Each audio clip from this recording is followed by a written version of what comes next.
All my life I had to be patient. Like Meek Millie, I was dream chasing. Finger to the law when I see haters. Oh, the feeling when you tell your niggas we made it. Ooh, baby. Ooh, baby. Ooh, baby.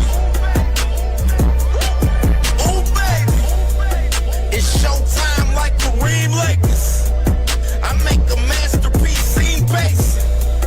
No Meek Millie, but I'm dream chasing. Took the shortcut like Anita Baker. I want the bright lights that you see in Vegas. I need a big house with like 3 basements. Drop an M on the whip, think I'm speed racing. Don't know if it's the Transformer or the Green Ranger. My nigga Mac got the beat banging. Young nigga selling crack as a teenager. Had fiends playing baseball out here free basing. Had me showing off the rings like a Freemason. My mama gone, but I keep pacing. Trying to keep it all together like I need braces. Family calling when they need favors. When I was broke, they was acting like complete strangers. All my life I had to be patient. Like Meek Millie, I was dream chasing. Finger to the law when I see haters. Oh, the feeling when you tell your niggas we made it. Ooh, baby. Ooh, baby. Ooh, baby. Ooh, baby. Rest in peace, the Nippy was the street savior. Got my credit right now, I need acres. Gotta turn your dirty money into clean paper. Trying to own a franchise without a key player. I go through hoes like I weave laces. Tree blazers, let they mama noodles be flavored. Meat takers that be acting like the sacred. You bust in, you would think they on their knees praying. Then I slide like a screensaver. When I'm done, make some scrambled eggs, cheese bacon. Then it's on to the next, I ain't a speed dater. Little bitch ain't gon' hear from me till weeks later. I don't see no things changing. Kids still dodging bullets like they seen Matrix. These young niggas really need saving, but OGs won't teach them that the street's dangerous. All my life I had to be patient. Like Meek Millie, I was dream chasing. Finger to the law when I see haters. Oh, the feeling when you tell your niggas we made it. Ooh, baby. Rumours Haney's talking to him, wouldn't be surprised if he goes. Have you spoke to him? No, because I can't do anything with Dev. Like, Why? because the money's not there, Con. Like, unless you need these guys, unless you're willing to lose a load of money in the process, you just can't. It's the same with Richardson.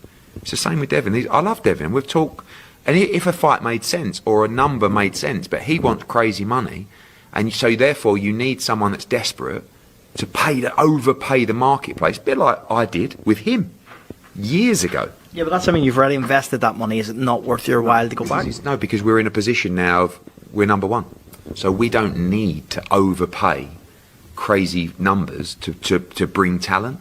Our talent roster's brilliant, and I just, like, if I sign Devin, I just don't know what I would do with him. Like, what would I do? Devin against the winner of Jack Catcher against Shakur Stevenson. Okay, Devin's not interested in that. Devin just wants huge money. You could make the Ryan Garcia fight from those. No, I think, look, the Ryan Conor Ben fight was done ages ago, so that's there. Maybe Devin could fight the winner of that in time. But Devin's got to do what's right. Man, Shakur, why you telling people we gonna fight? Chill, you know I ain't trying to fight you, brother. I fooled the media to avoid Rolly, Ryan Croker, and now you want to call me out. How could you do this? Truthfully, since Tank has been out the game, nobody cares about me. I just wanted some attention. We left 135 because it was too hot. We were already ready to go to 40, and now you want to do the same thing at 47? This is Debo division, y'all dig? Take a chill pill, Bill. I don't want to fight anybody. If it was up to me, I would just make everyone my boxing brother to protect my O. I already called out everyone in my division, Rolly, Ryan, and Croker, but I just do that to stay relevant. I don't really want to fight them. That's why I was scared when I saw the media talk about us fighting. Guys, we don't have to do this. All I ever wanted was my son to be like Tank. I taught Dev to fool the media. Please don't fight my son. Let's team up against Tank Davis instead. Dev, please sign it. We can keep pretending we'll fight, but I want you to be my boxing brother. Do it, Dev. I don't want to see you fight Ryan or Raleigh. You'll get knocked the fuck out again. I couldn't sleep on 420. Haunts me. I can't imagine what that fuck Tank would do to you.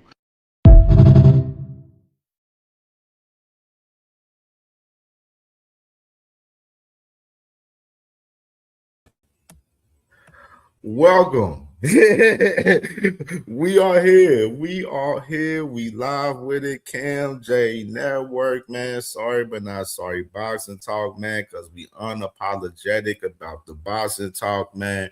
For sure. We here with it on this Thursday afternoon for some people, morning to some other people. You know what I mean? But we here with it, man, for sure, man. Salute to everyone in the building. Make sure y'all hit that like button, man. Hit the hype button, man. Please do.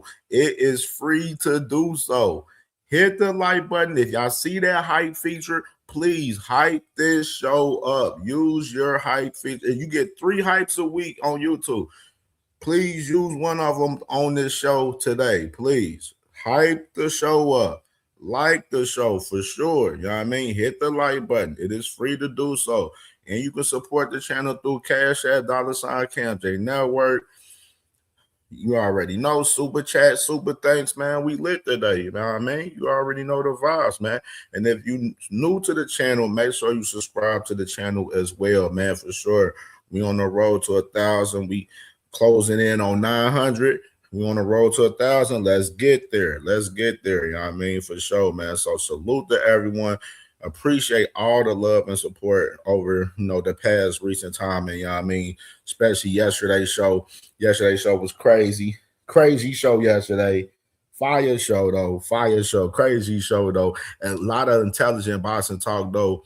A lot, man. I want to salute to my brother Boxing Source, man. Boxing Source was kicking it with us, you know what I mean?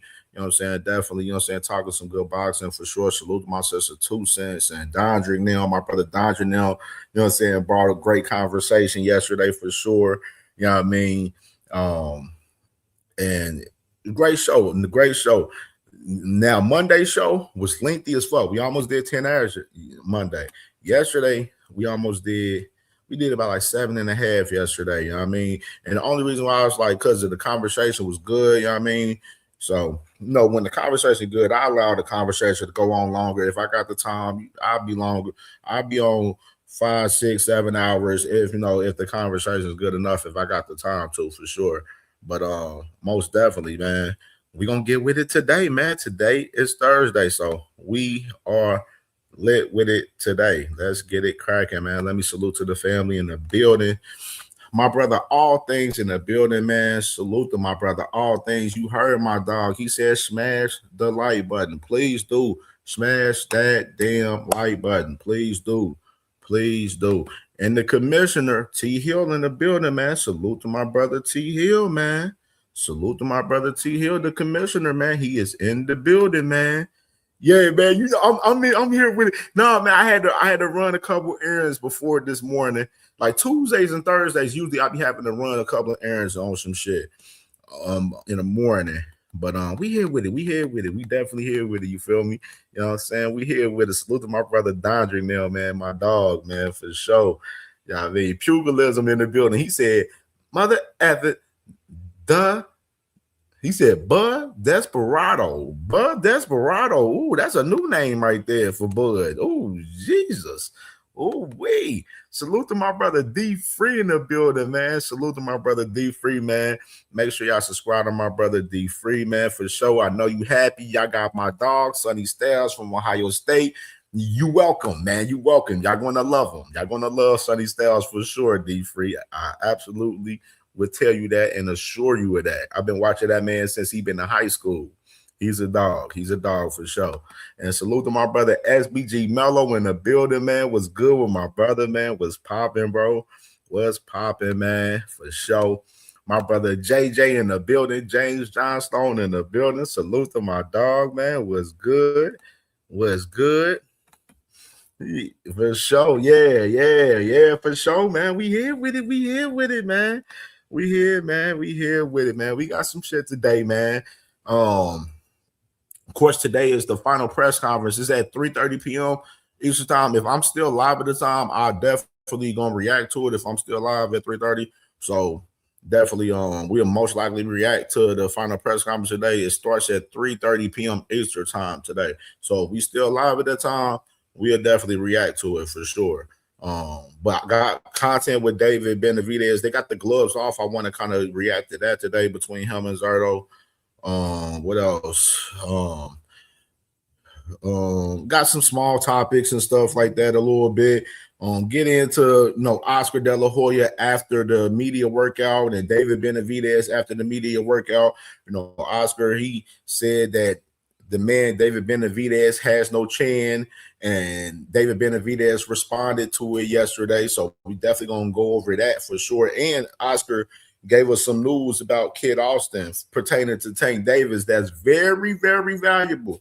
Obviously, since this man, Kid Austin, well, not even Kid Austin, Auntie Scofield is on this campaign for Kid Austin to fucking fight Tank over here right now. So the man Oscar pretty much with this interview that he did yesterday, looks like that shit, like I told people, it ain't happening. It ain't happening. But we're gonna definitely go over this shit with Oscar De La Hoya very shortly, though, for sure. You know what I mean? So and of course, the main topic, of course, today, Bud Crawford, man, last night, man, nasty work last night from Bud, man. Bud was crashing out last night. I wonder where Sin is. I know Sin gonna be on fucking fire today.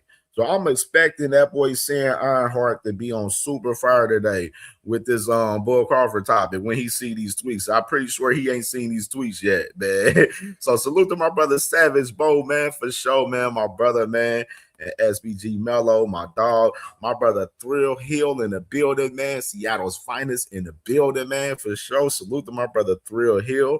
And my brother Trey Skills in the building. Salute, my brother, man. How you doing this morning, my brother, for sure? And we got Radio Hacker in the building. You know what I'm saying? Ready to cry his little heart out today. You know what I mean? Ready to cry his little heart out today. You know what I mean? He said, man, you feel me? You know what I'm saying? Motherfuckers want to be like CamJ Savage Bo. It's all good. It's all good, brother. They want to be like CamJ. It's all good, man. B King in the building. What's good with my brother, man? B King, how you feeling this morning, my brother, for sure? Yeah, that part too, Dondra. Yeah, I did see a clip of that. Hopefully, hopefully, I think they got it on YouTube. So they got it on YouTube. I'm gonna definitely play that shit today too. Definitely, for sure. If not, I know where the clip is at. I'll go get the clip. So I got the clip of that already. So if I need to go get it, but hopefully it's on YouTube, I believe, though, from Golden Boy, for sure. He said Benavidez should beat Zerto by unanimous decision. Hey, yeah, I mean, yeah, man. The final prediction show will be Saturday. We'll do the final predictions Saturday. I mean, because tomorrow, when we live tomorrow morning, I guess we'll do our final predictions for now anyway. And Junto Nakatani tomorrow, since the fight is Saturday morning. But then we'll give our final predictions Saturday on Saturday morning show. So that's how we'll do that for this week's fights right here. Of course, remember Friday night you got Pro Box TV. They got a card Friday night too, man. So a lot of shit popping out here, man, for sure. Yeah, SBG Mello, yeah, bro, man, we gonna get into it because I was sitting back. I'm on Twitter. I'm browsing. I'm like, Bud Crawford tweeting. I'm like, oh, he on one of them type times today. Oh, he feeling good. He want to talk today. So, you know what I mean? The man was out there tweeting and shit, emotional, crying and shit. We gonna get into it, little buddy. You know what I'm saying? Little buddy. We gonna get into him, man. He's still emotional after being retired and everything for some reason. I don't know what's going on with dude. Dude got crazy. Dude got issues. He got real life issues. Ramon was popping with my boy Ramon. Ramon, what's goody, my dog? What's good? This boy talking about. I been seeing some wild shit. That boy Bro, the amount of digging Radio Hacker does, bro, amazes me every day, bro. Every day. Opulent, what's good, brother? What's good? What's good for my brother Opulent LDTV in the building? Make sure y'all subscribe to my brother Opulent LDTV for sure, man, as well. You heard. You know what I'm saying? Rad Rex in the building. What's good with you, man? Salute to you, my good brother. You already know the vibes. Who else in the building? Isaiah, what you doing in the building? Salute to my dog, man. Isaiah, man, what's good, man? He said Bud needs to chill. He's retired. And if he isn't retired, fight Boots when he beats Xander. Hey, you talking my language a little bit right there, Isaiah. Let's hit that like button. Let's get the 50 likes by the end of this show. Or more. We want to push to more. I would like to get to 60 today. So let's push for 60 likes by the end of the show today, man. So y'all in the building, y'all ain't hit the like button yet. Please hit the like button. If y'all see the hype feature right there, like in the comments, y'all see the hype feature, hit the hype button as well, man. Let's push this content out in the algorithm with YouTube. Share this content on your community posts, Facebook, Twitter, Instagram, you know what I mean? Let's get this popping today in the algorithm today, man, for sure. You feel me? My brother Soldier in the building, he said, cheating ass Bud, talking shit, but won't fight. That's tough. That's tough. That's tough. That's tough. I am not paying Hacker no mind, man. I am not paying him that. No mind. Y'all know they already know the vibes, man. Y'all just dropped the 20 ball in the Cash App for the Hacker bounty, and he won't be on. You know what I'm saying? You know what I'm saying? And if he on and then y'all drop it, he'll be gone. You know what I'm saying? It's that simple for him. You know what I mean? You know what I'm saying? And Hacker, you want to buy yourself back in? Buy yourself back in, then, motherfucker.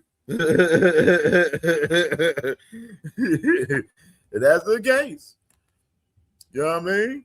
You dig? You dig?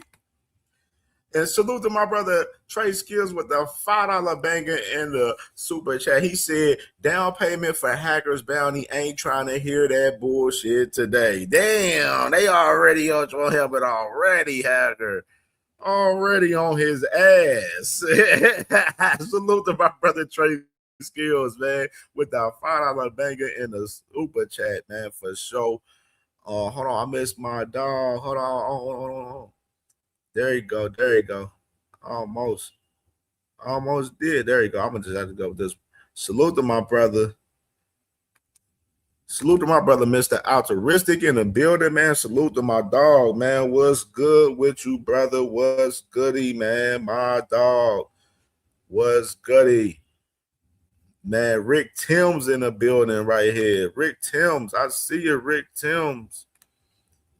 My dog, Big Coop in the building. Salute to my dog, Rick Timms and Big Coop in the building, man. Salute to my family, man. Salute to y'all, man. Hope y'all fellas doing well this morning, man. For sure, you heard.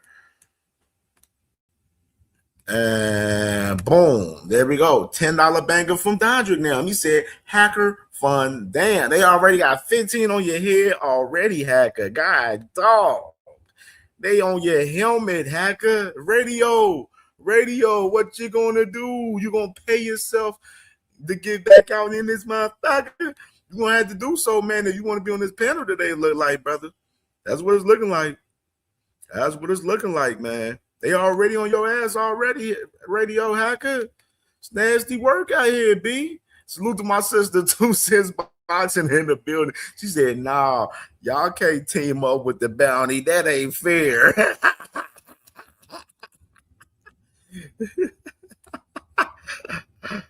Hey, for real. Man, bro. Nasty work, guys. Salute to my sister, 2 cents. Oh, man.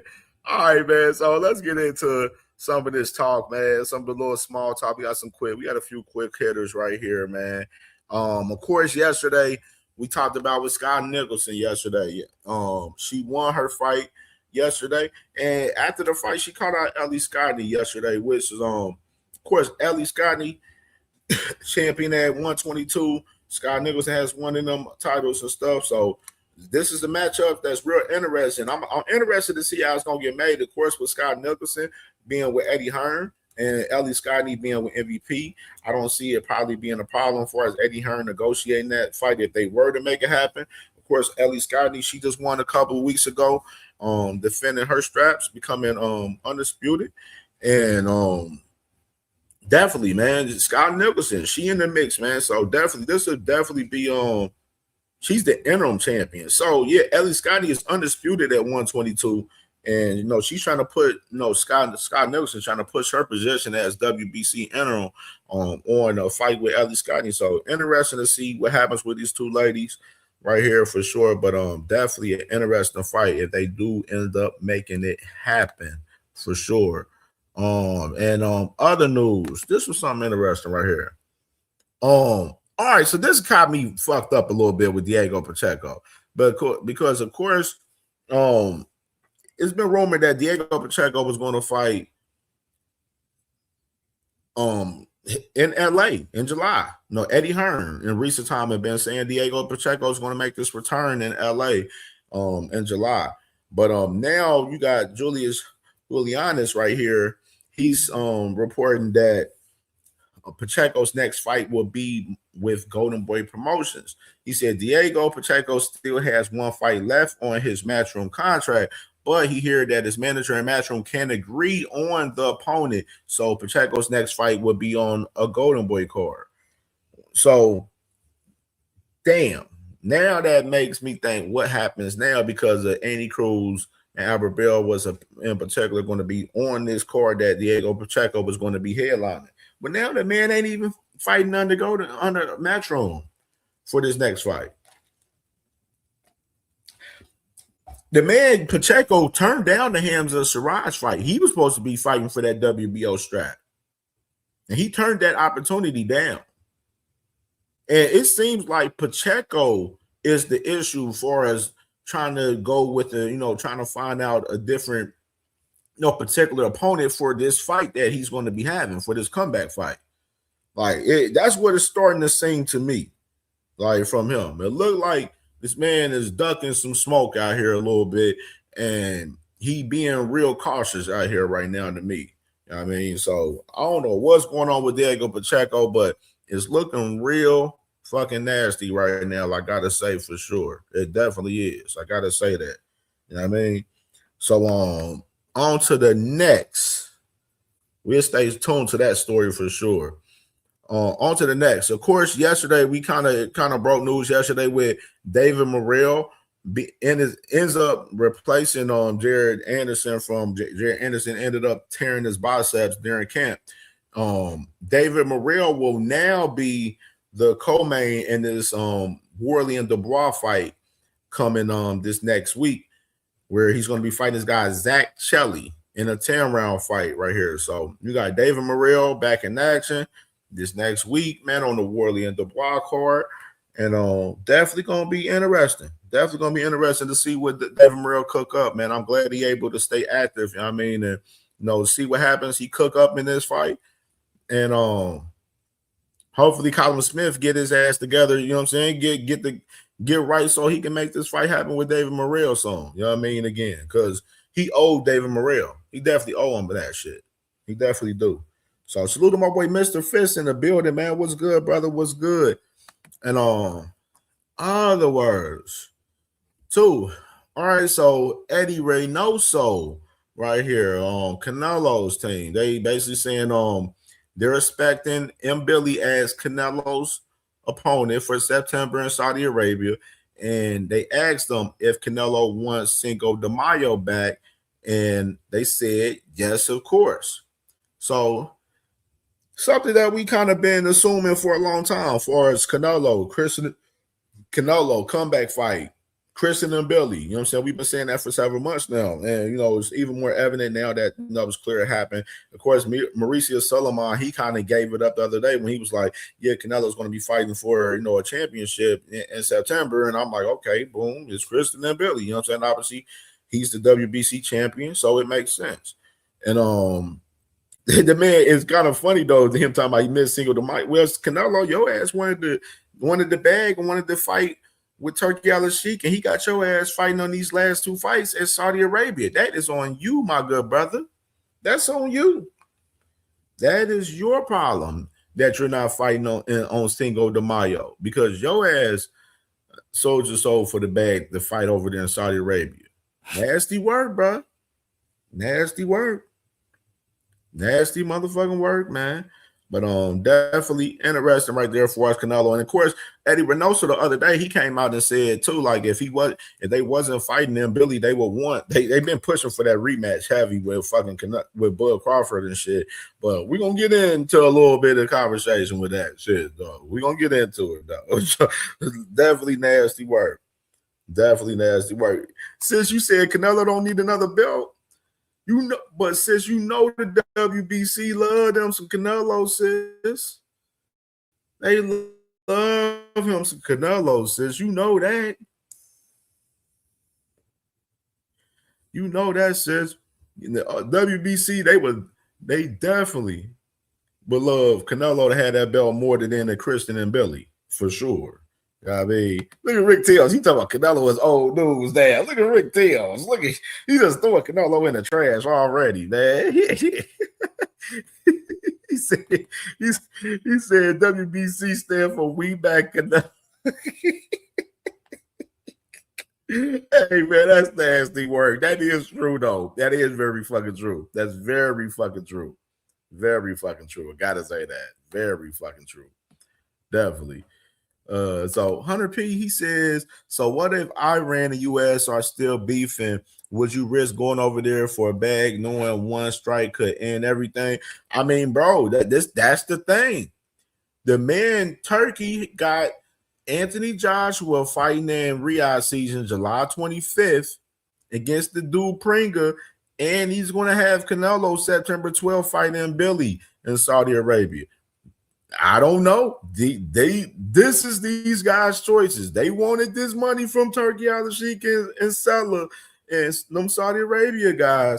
That is on them right there. That is on them. That is their problem right there, brother. I don't know what's going on, but it's interesting to see it, though. It definitely is. Mr. Fitz said, Cam, you think WBC would go for that fight in Saudi Arabia with Zulfa trying to destroy them? I mean, yeah, because it's I mean, their belt is there. They gotta be there to present the belt and be upon the fight and everything. So yeah, they definitely would. They definitely would. But it's interesting though, because like I said, it's a lot of crazy shit going on, bro, between Zulfa and the sanctioning bodies. It's fucked up, but they still working together in some way right now, in a sense. But they fighting against each other more than anything, though. Coach Eddie, what's going on, my good brother? What's going on? For sure, man.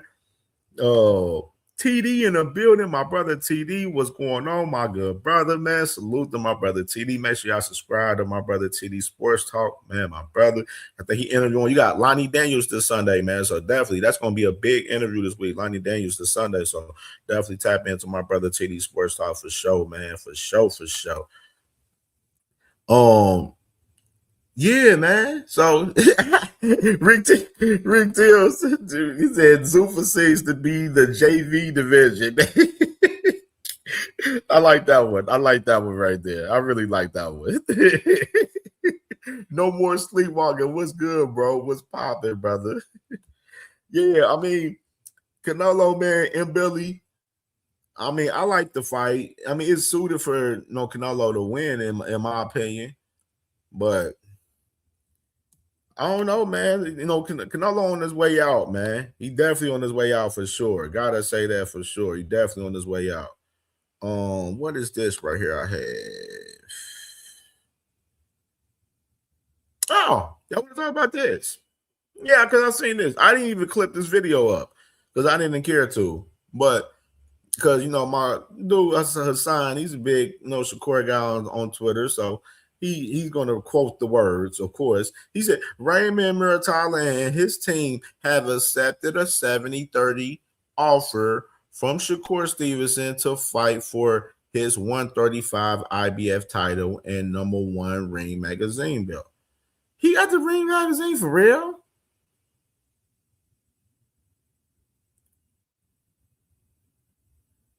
How the fuck Raymond Murtala? How the hell Raymond Murtala has the Ring magazine belt?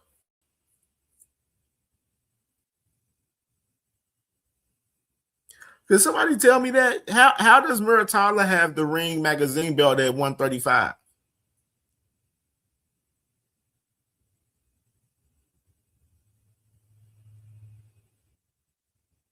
I'm trying to understand that. So they're putting the Ring magazine on the line for that fight. That's what they're saying they're going to do.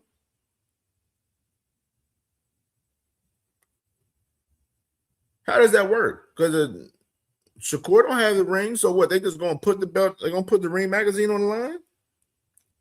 How does this shit work? Because this is the reason why I don't care for this shit. Because they just be doing anything.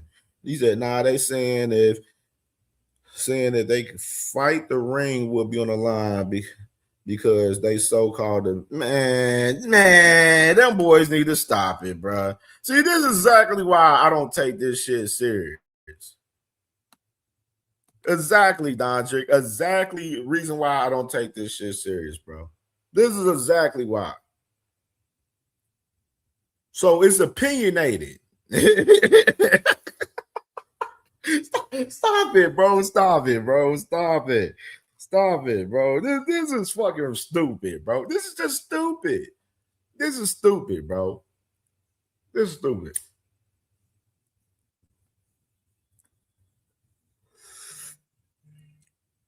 Now you got Radio Hacker said Shakur is number 1 at 135. To your word, to your opinion? Because a lot of people, if you ask a lot of people outside of that, a lot of people don't even believe that. You know what I'm saying? And salute to Big Dre in the building, man. He got the drop, man. He said, speaking of Pro Box TV tomorrow night at MD Live Hotel and Casino, come see that man they call the franchise, Frankie Scarborough Jr. and the Soldier, Konya Breedy, in the co-main and main events tickets at AXS, man. So salute to my brother Big Dre. Yes, indeed. Pro Box TV tomorrow night, man, out there in Maryland, man. So definitely tap in if you're in the DMV area, man, for sure. My brother, Francis Scarborough, that's my dog, man. He a dog. He a dog. Definitely can't wait to see my guy get it cracking tomorrow. This back to this shit. Savage Ball, Ring ambassador shit, right? Yeah. Back to this shit, like, you know what I mean? Dodger said the ring shouldn't be given out until you fight 3 people in the top 5. Interesting. Yes, I would agree to you. I would agree with that. Radio Hacker. He was the number 1 champion before he got stripped. Shut your bitch ass up. You see how stupid these niggas be sounding, bro? Like, y'all accolades, stat patterns, man. Fuck out of here, bro. Frontline, what's good with you, bro? What the fuck type shit niggas be on, man? Like, that shit be gay. Like, too much accolades, stat pattern for me, bro. The fights don't measure up to the stats. That'd be the crazy part. Just to keep it 100. You know what I mean? What's good with it? Ring Walk Boxing Podcast in the building. Salute to my family in the building. Make sure y'all subscribe to Ring Walk Boxing Podcast if y'all haven't done so as well. You know what I mean? Like,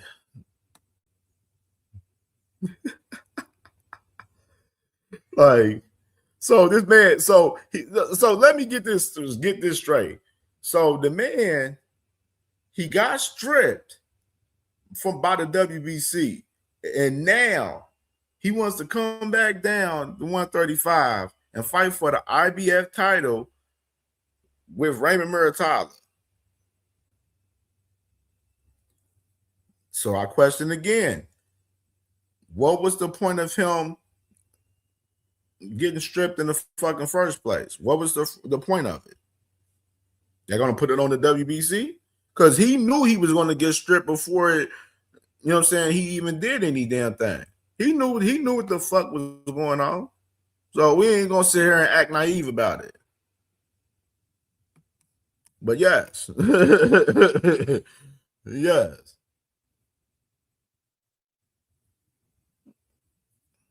That is stupid.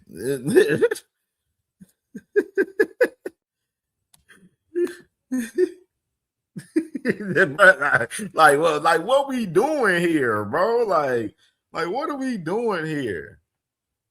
This the fight y'all wanted to push for? This is the fight y'all pushing for Shakur? This was the big money fight that he been chilling, waiting on? Is Raymond Muratalla? This is interesting right here. Love to hear this shit. Love to hear this shit. He wants to fight Raymond Muratalla for the IBF. 10-pound rehydration clause. Y'all better read the room. Y'all better read the room. Like, y'all better read the room, man. Like, this is nasty work. Y'all be campaigning, but I mean, y'all like it, I love it. Y'all like it, I love it.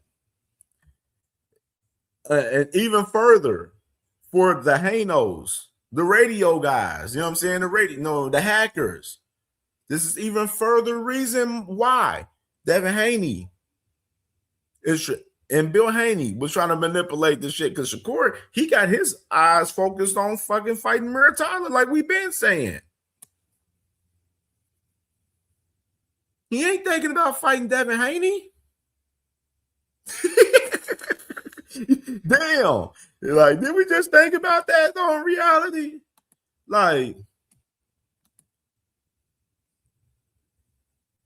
all this talk about Devin and Shakur, then Shakur, he's pushing to fight Raymond Muratalla more than anything right now.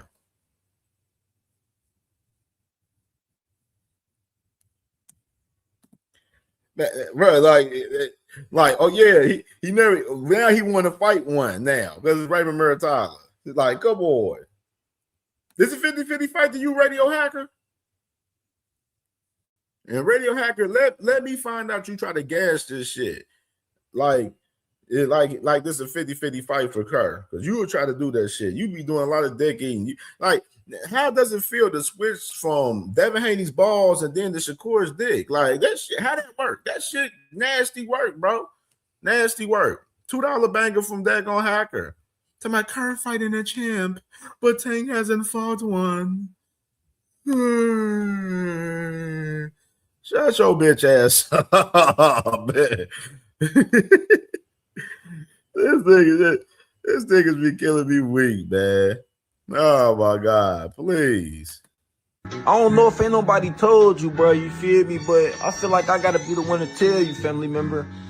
You know, it's been going on for a while, bro, and motherfuckers tired of this shit. I'ma tell you though, family, I ain't the one that give a fuck, you hear me? I ain't gonna lie, family, you might be the biggest dick rider ever, family. You a real professional dick rider, feel like you need to go to the Olympics, cuz. You be riding the fuck out that bike, man. Get off that motherfucker, man. It ain't getting you no money, cuz. Stop dick riding, family member. Go get your own motion, your own shit, man. Go to the Olympics.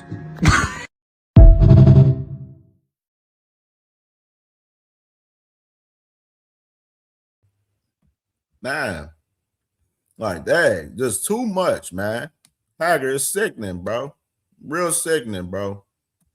All right, you care about sucking these grown men off more than your own life out here, man. You know what I mean? Shit crazy out here, B. Like, what the fuck we doing here? Like what are we doing here? You talking about Shakur's fighting Muratalla. If Tank was talking about he was fighting Muratalla, the whole world would shred him to pieces for fighting Muratalla. That's the crazy fucking part about this shit. Since you want to talk about Tank, that's the crazy part. Oh man, nasty word. Nasty word. He said, Faze with the $5 bang in the super chat. He said, your show is about to go viral. You might want to clip some shit today. The Ring magazine belt should not be on the line unless it's Tank and Shakur. This is Faze telling you this, radio hacker, right here. You hear this? This is the most logical you can get right here. Most logical you can get. And the crazy part, Faze, hacker don't have the balls enough to say the same shit that you just said. That's the crazy fucking part about it all.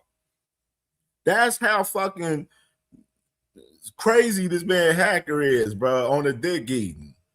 That's how crazy right there. Look at him. He talking about, I disagree. Look at him. Look at him. Like, everybody in the world want a Tank and Shakur fight and think those are the two top guys at 135 in reality. And he's talking about, he think Raymond Muratalla is a better fight. What, are you serious? Are you shitting me? You shitting me? And who's pussy? What's up, man? What? Yo, this punk motherfucker throwing shit at us, Yo, man. man, I smell something, man. You smell something? I definitely smell something out here. I smell pussy. Yo, he's a Pussy, man. Stick his ass.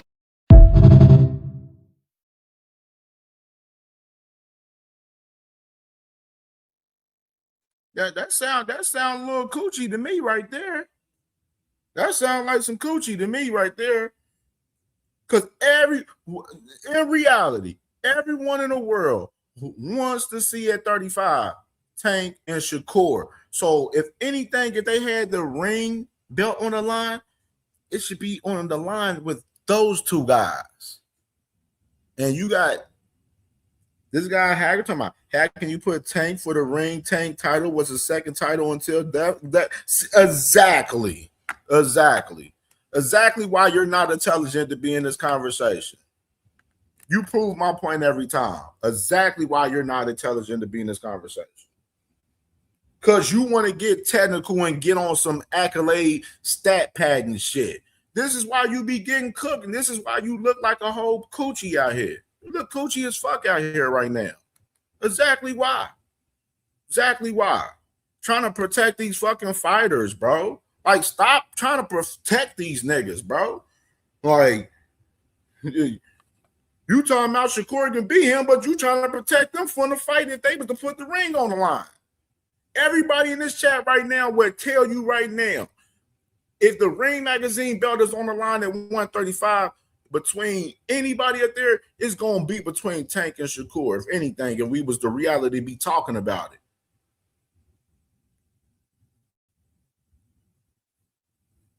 All right, like you just not intelligent to be in these conversations, bro. Like, real shit. Like, this is the reason why the Ring magazine, nobody gives a fuck about it. Y'all niggas want motherfucking Shakur to fight Raymond Muratalla for the ring. And y'all expect us to give a fuck about the Ring magazine belt? Fuck out of here, bro. This is why I don't take you niggas serious, and I'm going to continue to play y'all whole ass niggas cock out here, bro. Dead ass. Exactly why. Shit like that. For real. Says dead ass, bro. Like, this some coochie shit for real. All right, for real. This is nasty work. All right, dudes, we protecting these fighters too much, bro. Too much dick eating in boxing, bro. Y'all, it's sickening. This is a disease for Radio Hacker at this point. Like, it's just disease for this man to be doing all this dick eating for fighters that don't give a fuck about him. It's a disease on this man. Real shit. It is nasty. Real nasty, dog. All right. Real nasty. He trying to debate that the Ring Magazine belt should be on the line for Muratalla and Shakur instead of Tank and Shakur. You see, do y'all hear how stupid it is? Come on, you can't make this shit up, bro. You really can't make this shit up, man.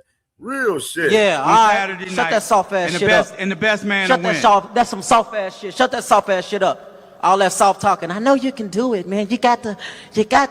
Man, shut that soft ass shit up, man. So- You ain't with me.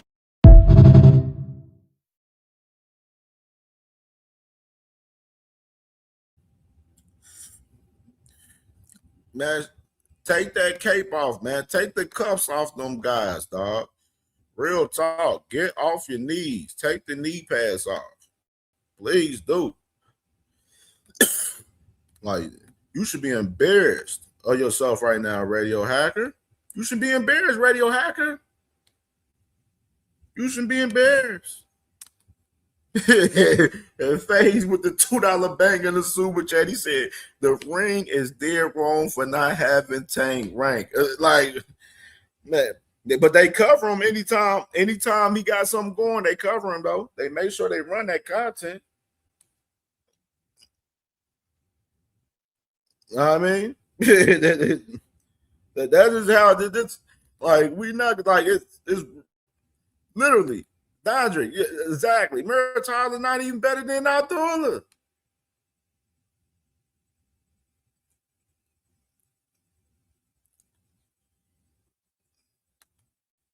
Like sometimes it's like niggas like Hacker. You gotta try to ignore him for real, cause he just be saying whatever for real, bro. Like. He's not no real boxing fan for real, bro. He a fan of fighters, and he show it to us every day on YouTube, every day, with all of the knob gobbling, bro. All of the knob gobbling.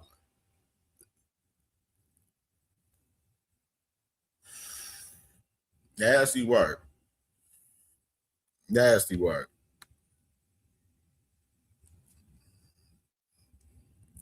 $70-30. Oh, so Shakur sent the offer out. He made this shit happen quick. Y'all noticed that too, right? I didn't even talk about that aspect of it. Shakur pushed for this shit. He put a 70-30 offer on the line for that boy Raymond Muratalla and try to make this motherfucker happen. He pushed this motherfucker for sure quick. Damn. Kind of interesting how he pushed real quick for fights like this. This shit comes full circle every time, though. Like, for real. Like, at the end of the day, you feel me? Like, y'all see how this shit works? Like, this is nasty work right here. Devin, you got the Devin Haney fans right here pushing. They've been pushing the Shakur fight, telling Shakur that he a dog and he a bitch for not taking the fight and shit when the fight don't exist. When Shakur, the whole time, he pushing for a Raymond Muratalla fight.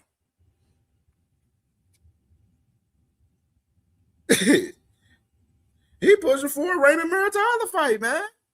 It's nasty work out here, dog. This is crazy. This is insane out here, dog. It truly is. It truly is, man. Y'all let me know. Let me pull up this interview with Mr. Let's go with Oscar first. Let's go with Oscar. Let me go to Oscar real quick. We're going to start there with Oscar. Oscar is popping shit. And make sure y'all hit the like button. Hit the like button as I pull this video up. You heard. We're about to get cracking. Oscar was popping shit on this. All right. Oh, shit. Let me come back with it. Take this down.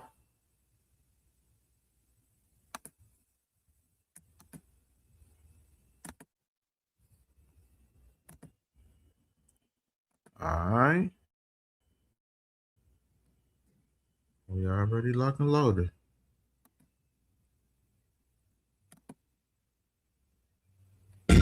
Benavidez. Zurdo Ramirez. Mexican Warriors battle for the belts. Cinco de Mayo weekend.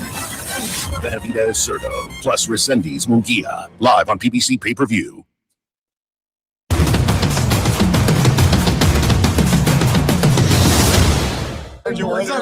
What's up, brother?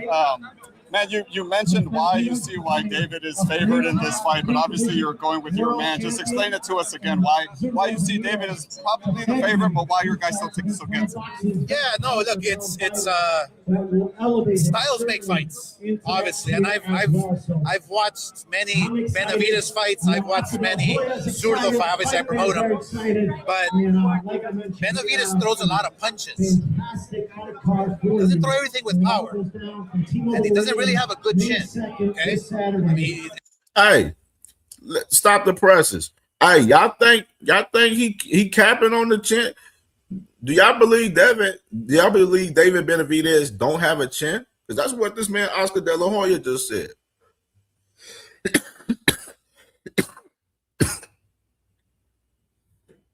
That's crazy work right there. Oh, let me run that back. Throw everything with power, and he doesn't really have a good chin. Okay, I mean, Zurdo, on the other hand, takes his time. It's very calculated, but every punch he throws, it's hard. It's got bad intention. All it takes in one exchange, when Benavidez is throwing punches and bunches, all it takes is one. That's all it takes, and it can change the fight. So I'm gonna go with Benavidez by a haymaker. Why the fuck he just capped like that, dog? Yeah. Hey, I see you on there since time about Oscar is terrible at trying to lie. Yeah, I'm like I ain't even never heard anybody say that until Oscar just said that. That's the crazy shit right there. I've never heard anybody say David Benavidez don't have a chin, bro. I've never heard anybody say that shit until yesterday. This was nasty work right here. Like, this is super cap right here. Like, yeah, Oscar, you capping on. Like, you trying to sell the fight. I understand, but damn, like, come on, not like that, bro. That's nasty work right there, dog. That's not good, bro. That's not good business right there. That's not good, man. That's not good, dog. You went to Washington, D.C., man. You didn't really do a clapback, but you said, there was clearly some kind of things going on, like behind the scenes. You felt like kind of ambushed, I believe you said. Why was that? What could you tell us about what your experience? Well, look, I've been to the Senate a few times, but this time felt like walking into a buzzsaw. It really did. I walked in and I already felt defeated. So I believe it was already premeditated. I mean, the questions that they were asking, I was like, wait, these are questions that are benefiting them, and they're, they have the answers all prepared. But more importantly, there were a couple of senators there. I don't know who they were. A couple of senators there. They were asking Nick Khan, hey, Nick Khan, can you bring the UFC or can you bring the WWE to my hometown? It'll be great for all the fans. He talked about the senator, the senator from Ohio that's from Cleveland. And when I played that last week on the show, dude literally asked Nick Khan to bring WrestleMania to Cleveland because Cleveland, they're building a new stadium out there right now. I mean, nasty work. He most definitely did. I'm like, wait. I mean, this is like politics to the umph degrees. This is like, I couldn't understand what was going on. But look, we made our case. We do have a few senators that are in our corner. That are very optimistic that we can. Hey, Isaiah, what you do? Hey, if I'm at the WWE event, it ain't paid by no damn Zuffa. I tell you that. Help change a few things in the Ali Act that will stay put, that will protect the fighter, but this was already decided. It's very unfortunate, but it was already decided. They are going to go through with it, I believe. And look, fighters have a choice. Fighters have a choice. You want to go with Zuffa, where there's a lot of holes in that cheese, let me tell you. A lot of holes. Or you want to stay on this side and be protected by the Muhammad Ali Act the way it is in place. You know, Dana White and Eddie Hearn go back and forth about fighting themselves, you know, but they don't. Yeah, Ringwalk. Hey, Bean, I'm gonna play that right after this for sure. We coming with that for sure because he definitely responded to Oscar saying that David Benavidez didn't have no chin. Yeah, David definitely responded immediately. You never mentioned Oscar De La Hoya in that conversation, man. Aircraft, my boy. He said they was asking fixed questions. Dead ass. Obviously, because I'll kick their ass. I mean, there's no ifs or buts. Oh, I mean, they know who their daddy is. Come on. You should change the name from the Muhammad Ali Revival Act to something else instead of, keeping it the Muhammad Ali Act. Super, that is. I'm sorry, I couldn't hear. Do you think they should change it to something else, the name of the Muhammad Ali Revival Act, instead of using Ali's name?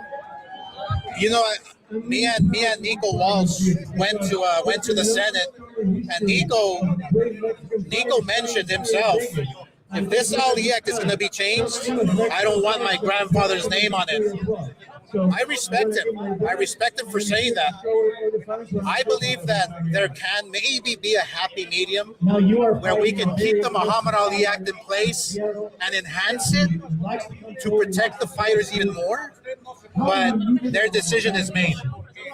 The Senate's decision's already made. TK already did their lobbying.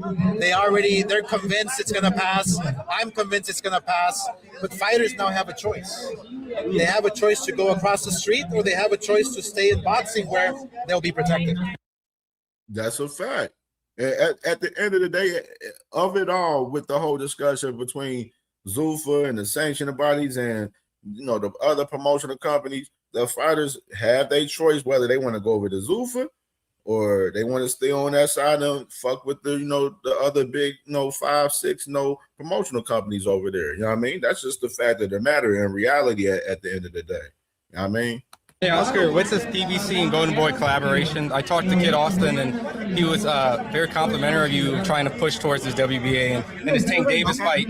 Is there real motion going? Listen to this. Yeah, listen to this. Let me start it on. Listen to this part right here. Yeah. Now I was waiting for this part right here. Yeah. Very complimentary of you trying to push towards this WBA and his Tank Davis fight. Is there real motion going with Kid Austin and Tank Davis? If so, could you give us an update? There will. Look, stop the presses out the gate. Right, you see that man Oscar? He like, damn, this motherfucker asked me that shit for real. Oscar wasn't ready for that question. He was not ready. He wasn't ready for that question at all. He wasn't ready for that question. He paused and sighed and everything just now, bro. He wasn't ready for that question, dog. Will be real talks happening very soon. If Kid Austin wants to go after Tank next, then me as a promoter is what I have to do and get him, right? As a promoter, I still feel that I would give him one more fight and then go after Tank. But if he wants it right away, let's go. Let's go. It wouldn't be the right decision in my eyes, but if the stop the presses. Y'all heard the man himself. The man Oscar, he want Kid Austin to have one more fight before he even go for another big fight, like with Tank or whoever, like a Shakur or whatsoever. He don't have the wishes of him fighting Tank right away. While you got Auntie Scofield pushing the shit, you gonna push for it. But Oscar don't want that man to have that fight. He just told us. Father and the kid want it, then that's what I'll have to push for. I'm not sure exactly what position or what Tank Davis is doing, but I did hear he does want to fight third quarter of this year. So like July is what they were telling me that they would like. September, October. What's the biggest with Virgil Ortiz? You guys have an arbitration date coming up. You and Virgil have arbitration. Now he talk about Virgil right here, but like I said, he don't want that fight for Kid Austin for real. He want him to fight somebody else, and most likely he gonna end up fighting somebody else, bro. I mean, so all the hype with Auntie Scofield and shit, cat, bro. Nobody ain't paying no attention to him. That man Tank ain't fighting him on his comeback, bro. They don't give a fuck about no damn Kid Austin. Oscar don't even want to fight for the man for real. You know what I mean? And he just told us in 8K just now, dog. You know what I mean? Arbitration date coming up. And if it does go your way, how do you kind of repair the relationship to continue out the contract, continue out? Look, we're having the great thing about Virgil and I now is that we have conversations now between our teams. It's not with the lawyers. You know, we're spending a lot of lawyer fee money on lawyers, this, that. We're having a civil conversation now, so I'm very optimistic that we can work things out. We already won the first time around. The judge favored us. So I'm very positive the judge will favor us once again. I already said this. I told you. Oscar and Golden Boy, they read up on that Golden Boy deal with the zone. And that was the whole case, that the big case of Virgil trying to get out of that deal was he was trying to get out because, yeah, the lease was up between December 31st of 2025, but they still had 2 more fights on the deal that they had in January, and then they had one in March. You know what I mean? So that's what kept him on Golden Boy, where they're still fighting this shit now. And that was like, pretty much, y'all might as well just negotiate this shit with Oscar and get back rolling, bro. Get back rolling. Like, get back rolling. Ain't no reason to keep trying to fight this shit because you're not going to win when y'all had that arbitration here. You know what I mean? Because they just read up that deal. You know what I mean? So, Virgil, you got to play ball with Golden Boy. When that happens, but the fact is we are having conversations. Look, and I want Virgil to fight. That's his livelihood. That's his craft. That's what he does best. And me as a fighter and promoter, I want him to be up in the ring. So we're having dialogue, and I can't wait to get a date for Virgil and get his career back on track. Yeah, Rick Mirjan, he coming, his ass then probably kissed the ring. It sounded like Rick Mirjan to kiss the ring a little bit with Oscar De La Hoya a little bit. Yeah, I mean, that boy B King said Oscar's scared for Holyfield, Scofield. Yes, he is. He don't want that man to fight Tank Davis, man. He just told us in 8K, man. Dead ass, man. Like, he don't want that, man. You know what I mean? No, la verdad que sí, es una gran noche. Estamos muy contentos, muy agradecidos. Yo creo que la afición mexicana, la afición de Mayo quieren tomar, quieren ver buenas peleas, y esta cartelera es... All right, so let's go to that on David Benavidez. De La Hoya told us that him and Virgil, they've been talking, mutually. They trying to settle shit. It looked like the man Rick Mirjan that kissed the ring. That's what it looked like to me. It looked like he didn't kiss the ring. And Oscar then told us, like, if Kid Austin wants to fight, he'll try to push and give him the fight, but he think he needs one more fight before he goes after Tank Davis. Telling us that he really don't want the fight right now. He don't want the fight for Kid Austin with Tank Davis. I mean, had my like. Why you got the? Plus, I listed this on eBay in like 2 seconds.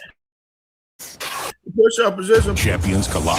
David Benavidez battle for the belts. Cinco de Mayo weekend. Benavidez Cerdo plus Resendiz Munguia live on PBC pay-per-view.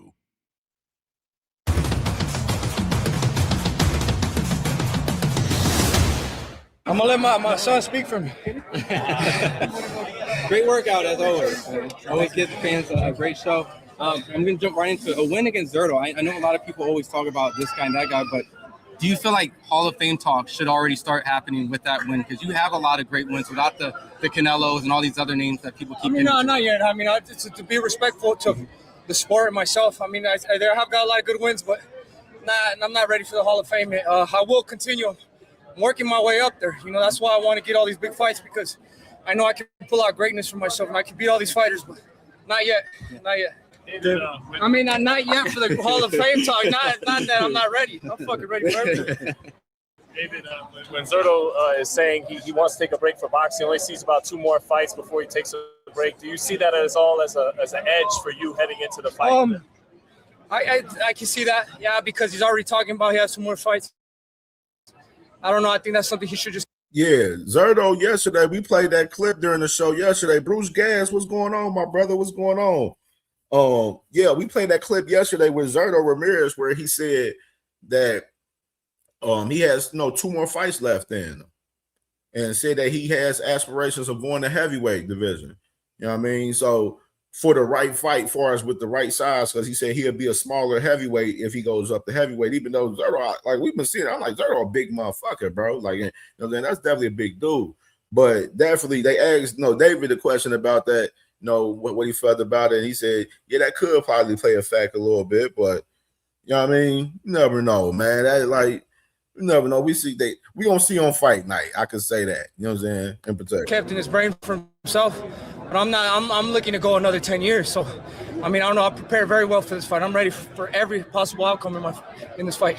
David, have you ever faced someone that you're this friendly with? I mean, because you guys even met today, said what's up to the teams, all that. You know? I mean, bro, honestly, that don't mean shit. That don't mean shit. At the end of the day, I'm a killer. I'm going for the kill.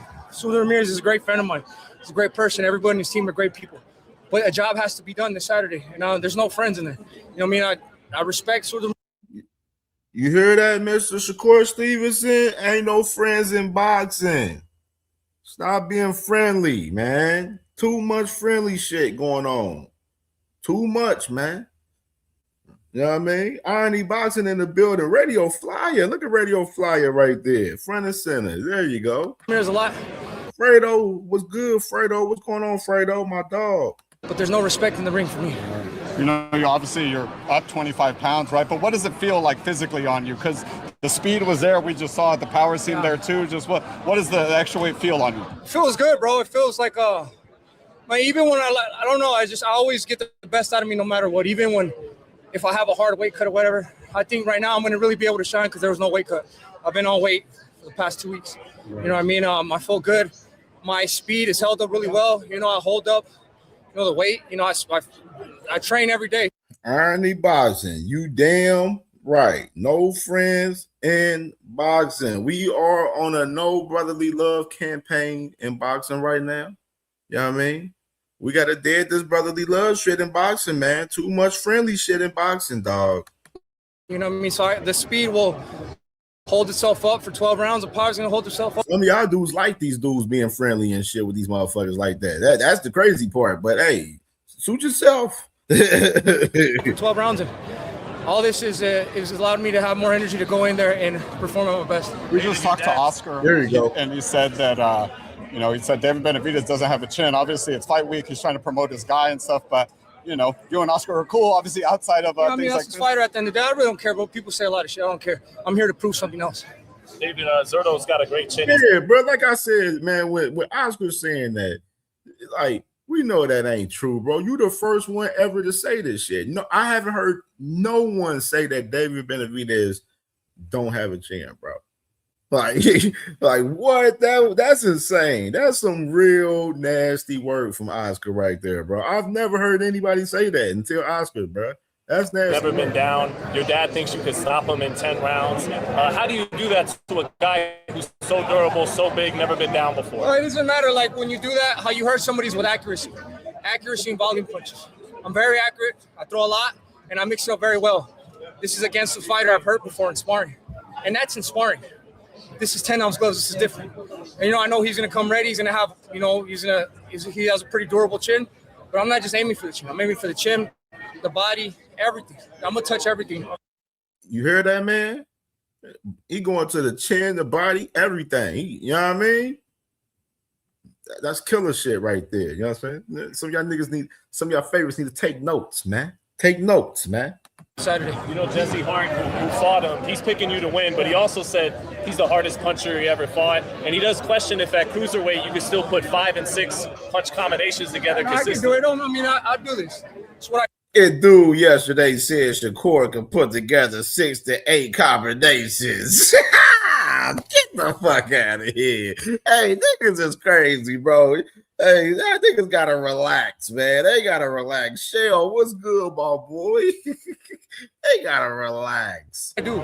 Even when I was 250 pounds, I'll put Miss Joe, what's going on, my sister? How you doing? How you doing, sis? What's good? 5, 6, 7 punch combination. This is what I do. I mean, I don't care if anybody says this and that. I'm here to prove something different. You know, Canelo's going to be coming, obviously, to support Jaime Munguia, but I'm sure he'll stick around to watch your fight. You know, this is your first, Cinco de Mayo headline. You know, what do you got to kind of do to, I'm taking the dates, right? I'm taking the Mexican dates. I mean, it's a big event. You can tell the magnitude of the big event because Canelo didn't even go to Jaime Munguia's last fight.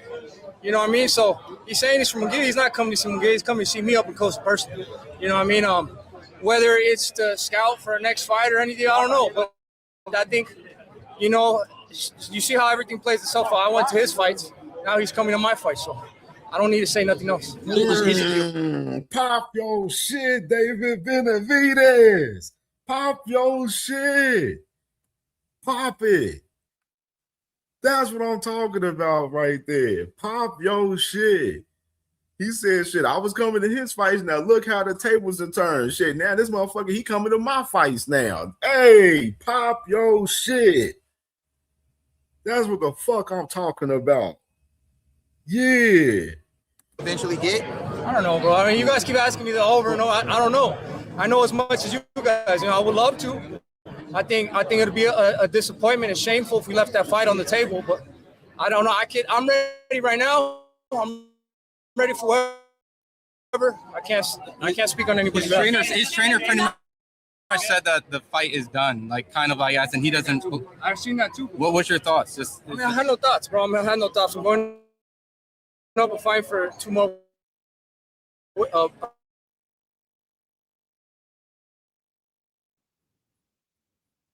Brother, what's going on?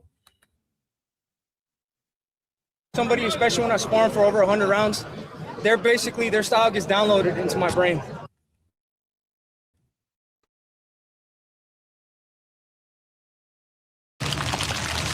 Yeah, man. Make sure y'all smash that like button. Smash the like button. This boy, David Benavidez, cooking. He said that boy, David, he said, about he coming to see Munguia. No, he coming to see me. Fuck he talking about. Pop your shit, David, man. That's what the fuck I'm talking about. I'm sorry. Obviously, he's done more stuff now. He's learned. He's evolved. He's champion now, but I see the same things that landed on him back then. It's landing on him now. But even if he's able to get away from all the combinations of body shots, speed, I have a game plan A, B, and C. So whatever comes. Hey, we got it. Whatever he need, we got it. That's what that boy David said, man. You heard my dog, man. Do you intend to keep Cinco de Mayo yours for the next few years at least? FaZe, hey, stop the cat, man. Come on, FaZe. Stop the cat, man. I see the little, that's cute little comment, FaZe, right there. Cute little comment, but stop the cat. Why not? Why not?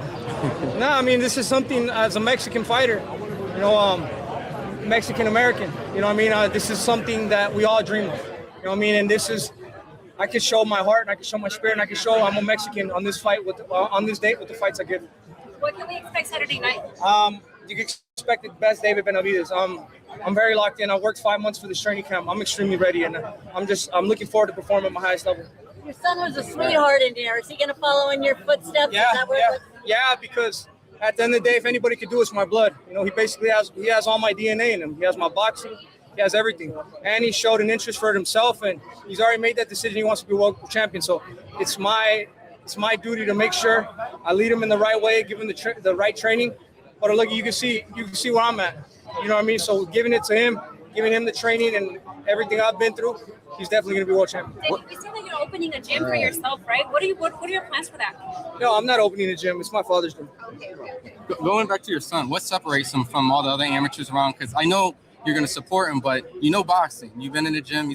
So why is he so different? Because we're probably going to end up covering him in the next. Because he has my spirit. He gets hit. He gets mad. I mean, that you can't really teach that. Either you have it or you don't have it. So he already has my biggest attribute: heart, will, and determination. And that's going to lead him to the top. Especially like what I just said with my training and everything I've been through. I know exactly how to lead him. Obviously, first things first with Saturday, but not looking at any opponent, but rather weight class. Like, you obviously look like you feel good. I mean, is the decision of where you're going to happen after the fight? I'm just trying to make the biggest and best fights happen. Wherever that leads me, that's wherever it's going to be. I don't know. I can't give you a definite answer saying like I'm going to fight this guy next because things happen. You know what I mean? So I don't know. Whoever the best fighter is, whatever best opportunity I have to make the biggest type of fight, that's where I'm at. Heavyweight? No, bro, you guys keep talking about heavyweight. Stop that. Out of all the other fighters that you see on here. All right, man. That's another one of my boy DB, man, right there, man, for sure. Let me go ahead. I want to actually open up the panel so we can read these tweets out right here. You know what I mean? So let's do that.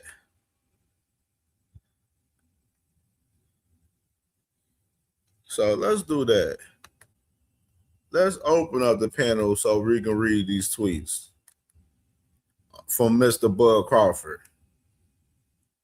So we can get everybody one by one assessment and make sure one mic, nobody talk over each other, you know what I'm saying? Respect, you know what I'm saying? The panel, y'all respect people's opinions, you know what I mean? You know what I mean? If somebody capping, it will be called out, and we definitely will call out the cap. You know what I mean? For sure. And let's get it cracking.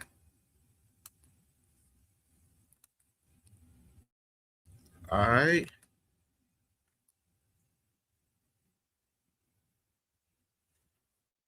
So we got the link in the Lee Jackson. Was good, my boy.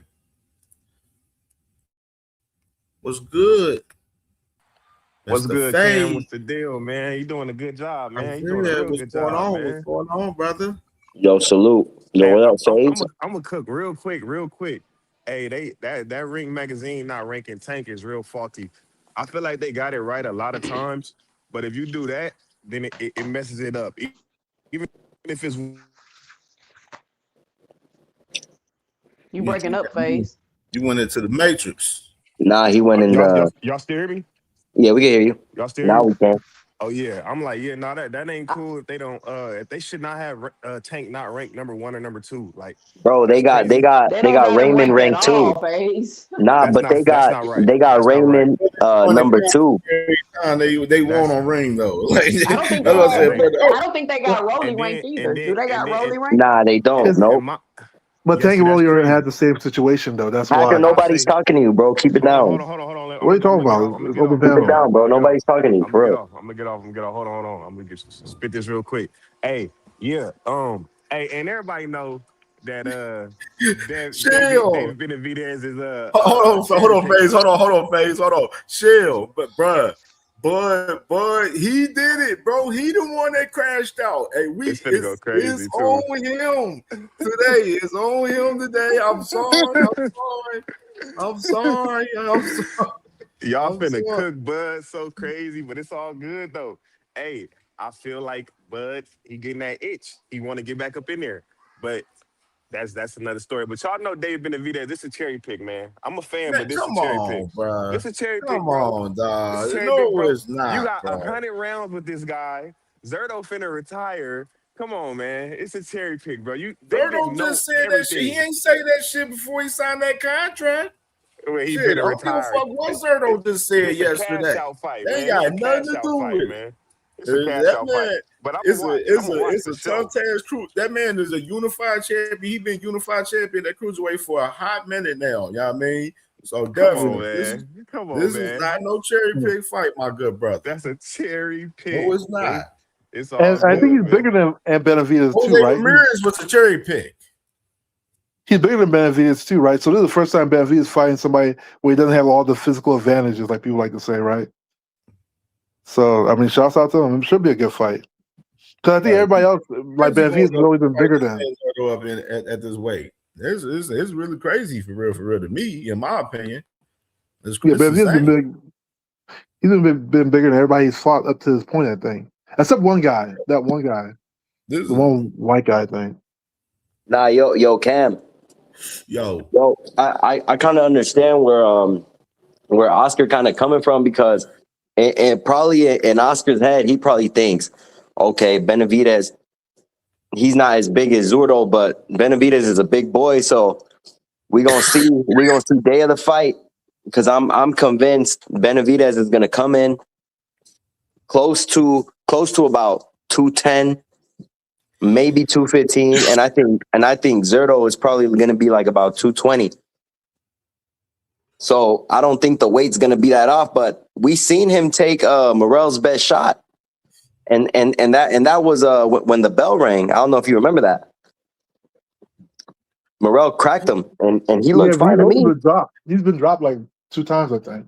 Yeah, but that's all good. I mean, he's been dropped, and then what has he came back and done? Yeah, so when somebody that says you don't have a chin because you got dropped, he be cooking shit. So he don't got a chin because he got dropped twice. Benavidez is a killer, man. Yeah, I mean, come on. Have a chin because he got rocked. He got rocked, right? Yeah, he got rocked, but he knows how to deal with adversity, and he knows how to come back, bro. And plus, too, Zurdo's not knocking shit out like that. So what are you talking about? I'm you just want to argue to argue, bro. That's what they're basing it on. Yeah, only 2 times. Yeah, but like I said, people like I said, think about this. People said Devin had a chin when he got cracked by Linares, but he won that round. He won the 12th round too. So it happens like that, right? Yeah, so, like, but then later on we saw that Devin didn't have a chin though, because Ryan showed us he doesn't have a chin. I think it's a little different because I don't think Linares was a big puncher. I think Exactly. That's what people were saying. He just caught Devin with a good shot. Yeah, but that's still the same thing. It's still the same thing. Like if you get dropped, you're gonna think you don't have a chin. Like that's what there is not even a real definition of chin. You get what I'm saying? Some people like if you can get a shot and get down and get knocked back, get up, that means you got a chin. Some people like if you get knocked down, then that means you don't have a chin. So it's not even really a true definition of what having a chin means. Haney and I don't know why we like. Who cares? Haney got dropped like 6 times against Ryan, bro. I'm talking about Linares. I'm talking about like no. I know, but I'm saying after that. So keep it in context, though, right? No. I'm just saying, hey, keep your shirt on, bro. I'm gonna tell you like Flyers, so keep your shirt on, bro. Because look, Linares fight. We seen Devin get stumbled a bit, and yeah, whatever you say, he won that, whatever, cool. But then we've seen him go on to fight Ryan, and would you say Devin has a chin? And if you say yes, you're a liar, bro. Okay, so let me ask you. I don't even think Devin is chinny. That nigga was just drained because he was cutting too much weight. I agree. Ryan beat the shit out of him. Wait. But like, how many people get hit by Ryan's flesh and still really stand up to it? Like, what are we talking about? Let's see. Man. Like, Ryan stopped almost every guy he fought. But he had like a 90% knockout ratio with that same hook. You do that, right? Yeah, but he didn't knock Oscar Duarte out with that left hook. He knocked him out to the body. With what kind of punch? I don't remember, bro. It was a hook. Okay, but we're talking about to the face, though. We're not talking. I'm just letting you know that Ryan knocked him out to the body, not the face. I say he knocked him out with the same punch. What did he knock Luke Campbell out? What did he knock Luke Campbell out? I say it was the same location. I said the same punch. And I think he did it with the right hand. I don't think he did it with the left. No, it was the same. Nah, he hit him with the left. He hit him with the left. He knocked Borges too far. I just remember he hit him to the body. Yeah, that was too long ago. Yeah. So are we arguing about chins right now? That's what we arguing about? No, I'm just saying like when people according like to Oscar De La Hoya, Benavidez ain't got no chin. I don't think Benavidez got a chin like that either. I don't think Who? Benavidez has a chin. Like I don't think it's chinny. I think somebody. So Devin don't chinny. got a Nah, chin nah, and nah, Benavidez nah, don't got a nah, chin. nah, Hold I nah. don't think it's chinny. on. I don't think it's chinny. Let me have a conversation with Hacker real quick. Hold on. You saying Benavidez has a chin, so Devin don't got a chin. No, I'm not saying. I don't think anyone. So who I consider chinny is like Amir Khan, like somebody who had like a concussion and Okay. every time he So gets touched and thing. Yeah, that's why I consider that's a chinny. chin. Yeah, because That's what I said. That's why I think yeah, chinny is. that's what chinny Like is to me. Like Yurick is if you just Gamboa. get touched. Gamboa is chinny. Gamboa is Yeah, chinny. exactly. Because I think being chinny is like a health issue. Like I think once you get knocked out really hard, I think sometimes people just can't recover from that. Yeah, you get Like they can't cramped. take And shots. you're never the Yeah, same. like their threshold is just way lower than it should be. Like Roy Jones. Yeah, exactly. Part of that is the weight cut, and part of that after that he got cracked at one time. He was just never the same. That one time you become concussed, your brain just can't react to it as well anymore. Yeah, That's why. it's just like your. Yeah, I because got you. anybody can get That makes dropped. sense. Anybody can get dropped in a fight. That makes sense. Do you see Benavidez getting dropped against Zurdo? No. But I think it's the first time he fought somebody that's bigger than him, or the second time he fought somebody that's bigger than him. So it'll be interesting. Zurdo's too slow. Zurdo's way too slow. Yeah. Yeah, and plus too, Zurdo looked ass against this dude Dortico. Something like that. He hit the last Doritos. You talking about Doritos? Yeah, Doritos. Yeah. When he fought Doritos, he looked like shit, bro. I'm sorry. Yeah. Yeah, I think it's gonna be different, because before Benavidez used to be bigger than everybody, so he can like run off punches and shit. I don't know if he can run off punches if the guy's taller than him. Like that's a whole different. Like you punch it up versus punch it down. Nah. Did you show that sparring, Cam? Cam, did you show that sparring? Oh yeah, No, let me find that real quick. Go ahead. Yeah. Show that sparring because he gonna get punched on. I'm telling you, like. No, yeah, and then plus too, like Zurdo's there for the taking. I've never really seen Zurdo like move his head that much. Like he kind of just relies on his power. Zurdo's a good boxer. He has good footwork. He's just slow as hell. He's just slow as shit. Like he's really a heavyweight, bro. He's really a heavyweight with his speed, but he ain't got no power. He ain't got no power though. Like none. That's a big He's boy already right there, talking bro. though. He's already talking about going to heavyweight, but also too, Zurdo is one of the first Mexicans to get the belts. I think it unified at cruiserweight.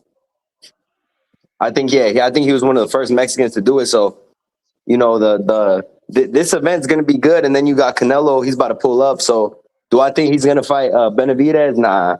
Hell no. But also too, I was thinking, I feel like Canelo fucked up because if this event does very good and say it does close to like Canelo's numbers on Cinco de Mayo, I feel like they're gonna utilize that and just take this date. Doing that, bro. It ain't doing them numbers. He ain't there yet, bro. But I'm just saying, just in case, because I'm gonna tell you like this. I'm gonna tell you like a lot of Mexican fans really do like Zurdo. They really do, and they like Benavidez too. So I feel like it's gonna be such a good fight, and then that undercard is gonna be so good. That's why I'm just saying, what if, Yeah, that undercard ridiculous. Yeah. It's gonna be knockouts all day.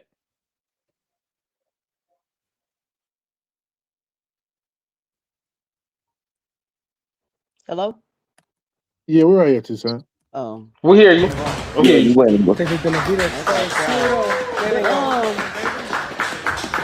It's frozen, Tommy. Oh shit.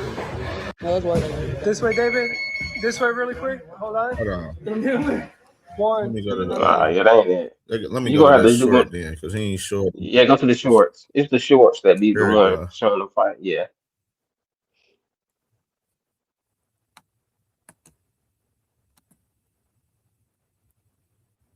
All right, so there's a recently released preview from Golden Boy Boxing called Cam House. They show David Benavidez and Gilberto Zurdo Ramirez sparring. This is circa 2016, back when they were both super middleweights.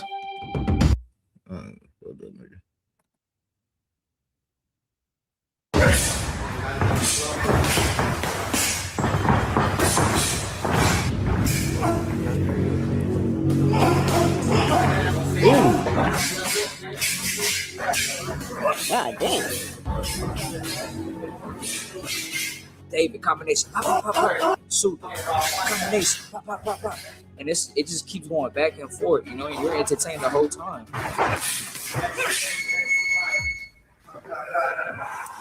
That's just in training, in sparring. Think about come fight night.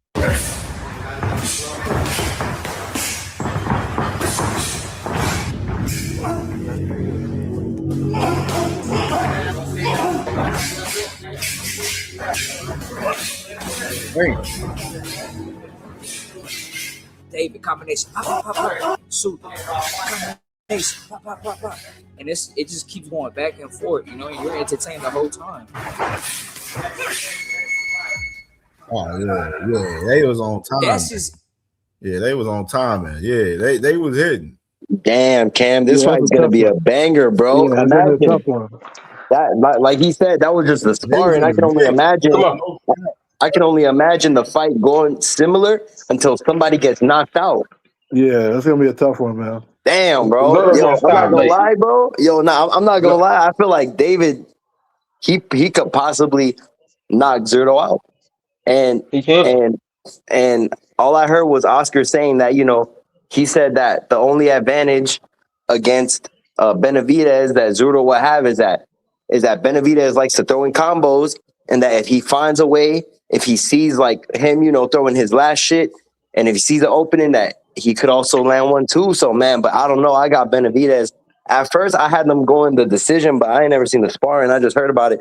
But after seeing that shit, yeah, I got Benavidez by knockout towards like the ninth or the 10th.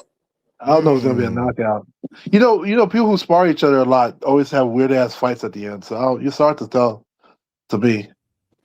I think it's gonna be a good one though. But you see that's how Benavidez fights all his fights. That sparring session was 4 years ago, right there in 2020. Yeah, Benavidez was like a teenager, right? He was like 16, 17, wasn't he? When they spar? Nah, I think he was like 18 because Benavidez is like 29 years old, 28. He might be 27. I don't know, but I know he's around that age. I thought he was younger than that. I thought he was like one of the youngest fighters right now. I might be tripping that.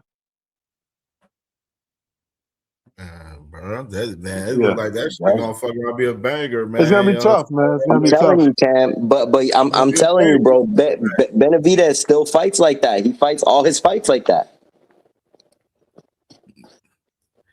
Hey, what aircraft talking about? Talking about David ain't cracking like that? What? You crazy aircraft? He said David nice, ain't cracking like that? What? I really want to see Benavidez. Work it. I want to see Benavidez versus Beterbiev. I don't think Canelo and Benavidez should even fight. I think Canelo's too old. Benavidez is too big. He was way too big, too young, man. That's nasty work. I can't. Don't be protecting that man. I can't. Hold on. I can't really say Canelo's too old or too small because Canelo fought at 175, and I know he came in that ring probably 190. Yeah, but did he just say Canelo too old? Hold on, you gonna say Canelo too old? Better be 49 years old. That nigga about 70. Nah, you lying. Is he 49? Yeah, but he's not too small though. Nah, but still though. That nigga old. There's absolutely no physical advantages for Canelo right there, right? But Beterbiev and B-Ball need to move up. And I think Beterbiev and B-Ball need to go up. That's why I said Beterbiev and B-Ball need to go to cruiserweight. They've been at 75 longer fucking enough. But they're not doing that though. You already know that. I think just like Albert Bell ass need to go to 40, man. Nah, chill, bro. That bullshit, man. Here he goes. Yo, what's the deal? Can y'all hear me, man? Because I'm outside. Oh, who is that? Oh my God! Please no, Jesus. Anything but this fuck nigga, man. Nah, he cool, bro. He cool. Nah, that I like Hacker more than that fuck nigga, man. Back, Cam. Check the link in the chat. Yeah, I'm checking it out now, sis. Oscar Flyer. He's cool, bro. Yeah, we can hear you. Yo, I don't agree with FaZe what he was saying about Zerto being about him being a cherry pick and all that. But when Devin was about to fight, when Devin was trying to fight Xander Zayas, wasn't y'all saying that was a cherry pick though, man? Oh my God, here we go, man. Shut the fuck up. I mean, that's what it sounded like. Shut that That's soft what I ass thought, shit up, man. man. I mean, Shut that soft ass shit up, man. I don't wanna maybe hear that it shit. wasn't. Maybe it wasn't you because all Tanker Maniacs look the same, but Yeah, all yeah. right. Shut that soft ass shit up. And the best man Shut to that win. soft. That's some soft ass shit. Shut that soft ass shit up. All that soft talking. I know you can do it, man. You got the. Man, shut that soft ass shit up, man. You ain't with me. Yeah, with the young King Dev, I just feel like I have a responsibility to defend him as my brother. You know what I mean? Because I just know the propaganda is heavy. Devin is all of us, man. He is all of us. Anything they can do in they doing to him, they can do to us. They do to. Let me apologize. I ate my food yet, so I'm kind of mad right now. So I apologize for yelling. I apologize. We appreciate that, Dondrick. Hey, shut that soft stuff up, man. All the apologizing and See, stuff, I done man. told Ain't no your old person ass now. gonna- That's why after Shut about up, to touch man. your booty hole, nigga. That's why he took your booty hole, nigga. Shut your ass up, nigga. We ain't forgot. Shut that soft stuff up, man. Talking about you apologize. I apologize to them, not you, bitch. I'm gonna whoop your ass when I catch your old fucking ass. I'm gonna kick that walker out from under you, bitch. You better have your life alert on, Ain't you like cause your 4 life is feet? gonna be in Ain't you danger, like bitch. 4 feet tall? This Yes, nigga I'm like 2 4 foot feet tall. tall, I'm talking about 2 he foot gonna do tall. something to somebody. That's right, old ass nigga. I'm fucking crying. Let me pull this up right here, man. With 2 cents drop right there, man. Let's pull this drawn up, man. Here we go. You saw what AB did to that little man. That's what it's gonna look like when I see you, man. Yo, speaking of that, man, I'm tired of that Dean the Great dude, man. He's trying to spin this damn fighting everybody stuff, man. I'm getting tired of social media.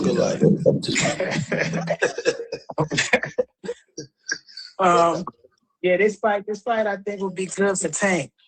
Because even both Tank need a tune-up, Floyd need a tune-up. The whole goal in boxing is to fight the best. And Tank is the best. I don't care what nobody say. I know we the underdog. But how do you challenge yourself? My son really challenge himself. I agree, but it's not up to me and you. I hopefully whoever's in charge, they can make it happen, you know, for whatever it takes. But like it's a good fight. It's a good fight. Real good fight. Well, right now, Oscar and them claim they talking to PBC that they're in negotiations for that fight.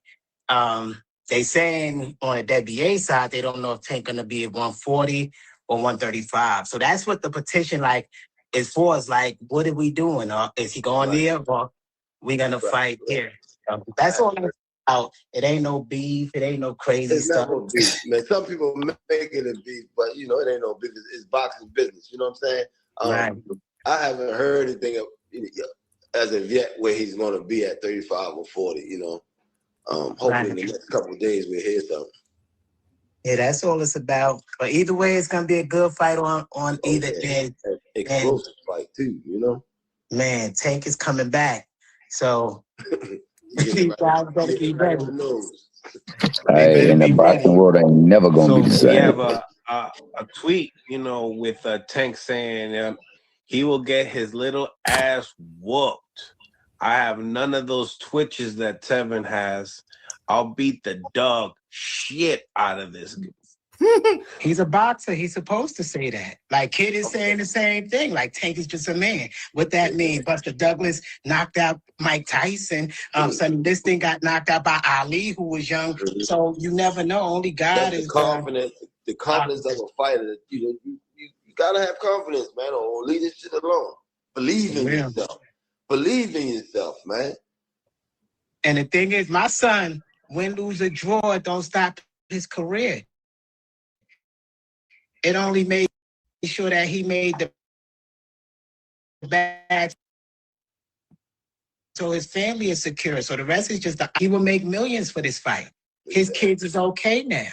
The house paid for. Now go have fun. Whatever happened in boxing. So people could think what they want. Nobody capping. We're number one.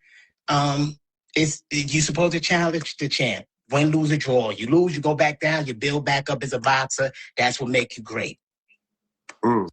Dodrick, I see that comment.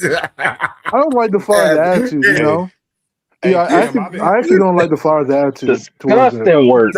No, I like the attitude. Dodrick, I see that comment. He's talking scary to me. Like, I mean, he's talking right? He's trying to get the fight. Senior, when you came in, you felt like this would be a tune-up for Tank and a tune-up for Floyd. I feel like I don't know about that statement. You know what I mean? Why you feel that way? He go Messy Mill. He go Messy Mill. Messy Mill City. Yeah, both of them haven't been in the ring in a year. They both the tune up for both of them. No matter which way it's gonna go, they both been out of the ring over a year. Damn, it's been a year for Scofield already? Yeah, last June. It's about to be a year, and Tank is a year and a half. They both each other tune up, no matter how it looks. And my son, I've been saying he's the greatest of all time. When do we get a chance to prove it or go after it? This is a huge risk for my son. What happened if my son You're wins? going against the king. Right. What happened if he win? What happened if God forbid he stop Tank? Too soft. Too strong. And then they come with the angel sauce. That's crazy work. Charmin soft, nigga, too. Messy Mill back at it again. Equality. How is his life? Mill messy as hell, bro. So with this journey of life, you got one life. Have fun, risk, have fun, go for it. What's the worst that can happen? You lose. Nobody expected you to win. So you know, it's a win-win for my son. No matter what, just getting in the ring is a win-win for him. Just to be in the ring with Tank is a good experience for him. You know, for real. He would learn from whatever Tank teach him in that ring. He would carry that on throughout his boxing journey. And look at Canelo. What Canelo learned from Floyd, then he turned out to be good, you know, along the journey. So it is what it is. I'm excited for it. I hope Oscar and PBC can make it happen. I hope the politics don't continue to go on. Man, cut this shit off, man. It's crazy. Yo, cut this soft ass shit up, man. Jr., I will fire his dad, bro. Like, what in the hell is that? Like, come on, man. Y'all said Kid Austin was a good fight. No, y'all said Kid Austin was a good fight for Shakur because he was calling him out, and now he calling out Tank. So what's the problem? But he ain't. So here's the problem. No. He's What the acting problem? scary though. Floyd Schofield Sr. If he loses, he loses. Who talks like that, bro? You can't talk like that. No, bro, you need to learn how to read the room. He just said nobody ain't trying to waste their time on that man. Kid Austin. Yo, Cam, am I tripping? He's talking like they're just fighting for a check. To me, no, they are. So he's like, they is fighting for a check. Bro, don't talk that way. What are you talking about? Now, like you don't hear Mason talking like that. If I lose, I lose. Like what? No, that's not you fought to become a contender, bro. Like, what are you talking about? That's his pops, though. That's not Kid Yeah, Austin. That's his pops. but if your pop's thinking like there's a good chance you're gonna lose, like it'll be a miracle if you win. Like what is that? It's you know what I'm saying? Like, what can I? You know what I'm saying? Like, on that? I think he's stretching it with the. You said a miracle if he win. He ain't say all that though. He was like, well, nobody's expecting you to win. Dude, you should be expecting to win, bro. Nobody is expecting him to win. That's fact. Why not? Why not? You should never talk that way. But as a what does that mean? Because the fight not happening, nigga. Because the fight is not happening. And he know it's not happening. He know the fight not happening. Yo, Zordo's about to fight Benavidez. Somebody's like, Zordo, if he loses, he loses. What? Hey, did you think he was going to be Exactly, T. Hill. Was he expecting to be Shakur? No. Did you think he was no, Hacker. Did you have any inkling that he was going to be Shakur? It's not about me. I'm talking about the coach. Like, nigga, he if you're my coach, don't talk like that. I don't care what any of y'all say. If you're my coach, don't go in there and say daddy and himself didn't believe that. That's why they started faking if he everything. loses, he can bounce back. No, don't talk about losing. Say we want to fight. We're gonna beat your ass. That's it. What are we talking about? That's it, bro. I don't care what nobody say. That's crazy. Hacker, he is trying to get Tank to the negotiation table, bro. Exactly. No, he's in a mandatory position. You don't have to do all that. It don't matter. They don't have to call him mandatory. Yeah, but he can petition for it. If Tank takes the belt, he can always why hasn't petition for it. man? I'm Why telling you, hasn't he? his That shit not perspective. free, They're boxing hacker. weird. You They're petitioning weird. for I That belts. don't shit know. is That shit not not free. free. That shit is tens of thousands of dollars. Did you know that? Yeah, but guess what? I don't know. To me, if y'all cool, I don't know. I've never heard like other fighters I like mean, if I'm a not fighter saying goes for I'm a title. cool. I'm just saying like Man, that's how he Nah, feel. boxing hacker. It that sounded fight weak. ain't happening, Like man. Oscar said in it his sounded video weak to me, man. earlier, I don't he know. said he don't even want to fight for that man, Kid Austin. It, He want one more fight for that man before he exactly. Like it sounded like his dad I was ain't still. even confident, man. That them boys don't even they ain't even confident in being Tank. They look like they out there trying to get a check out there. Man, Tank don't need to waste his time on his Exactly. ass. His ass fucking around and back Exactly. out to fight 2 weeks out or some shit. Fuck him, man. Let him Cam, go I fight agree. young niggas, man. Fuck him. I agree with Cam. It He need sounded to be like trying to they fight wanted the Abdullah check. Mason. That's what the fuck Kid Austin need to be trying to do. That's what he need to be doing. Nah, He Shakur on need to be trying to fight Abdullah Mason. It's not okay for No, Kid but Austin to try to get to his money. no, it's I not mean, about I ain't getting got a money. problem with it, but He nobody's worked for not it. trying to waste Man, his he time. would get Motherfuckers ain't got time to be wasting their time on Man, But he Kid don't worked Austin. himself into don't Mando keep talking position, like Cam. that, man. He Kid in the Austin, But don't, Mando but position, still y'all. though, Kid Austin will be getting way more money than he's ever gotten in his life. like, don't give That's Tank why all the you got respect, bro. Like that's somebody you're trying to fight, bro. Like, don't do that. That's why you got Floyd Sr. up there saying, "Yo, it would be great I mean, to get in the everybody. ring with him." I mean, Lamar Rose gave Tank respect. I mean, you got to give sometimes respect to get, you know what I'm saying, to fight, bro. That's just their perspective, I think. That's their Man, Lamar Rose perspective. was never like, if we lose, we can move on. Like, no, he never said that, bro. Lamar, Man, there was I no don't care for the Kid Austin fight, man. Lamar Nah, Rose was man. like, He I'm about to can sit shock his the ass world. That's down. what Lamar Rose energy was. He can sit his ass down somewhere, man. I don't care for that shit. Yeah, Nah. there you go. Lamar Rose never said nothing like that. He was like, we gotta shock the world. He wasn't like, if we lose, at least we made a lot of money, and we can always bounce back like Canelo did Kid against Austin Floyd. never said that. Kid Austin I thought never Austin said that. Senior. Kid Austin Senior said that. Okay, well, Kid Who Austin cares didn't what say he that. says, though? Who gives a I'm fuck just what he saying says about? that sounds crazy to me, man. Move on, I man. mean, I agree with they what should go Two like Cents said. they're in a good, they're number one in WBA, so they should go for it. But it just I mean, sounds yeah, let crazy. him get knocked the fuck out and derailed early in his career. Who Push their cares? Let's get position it. then.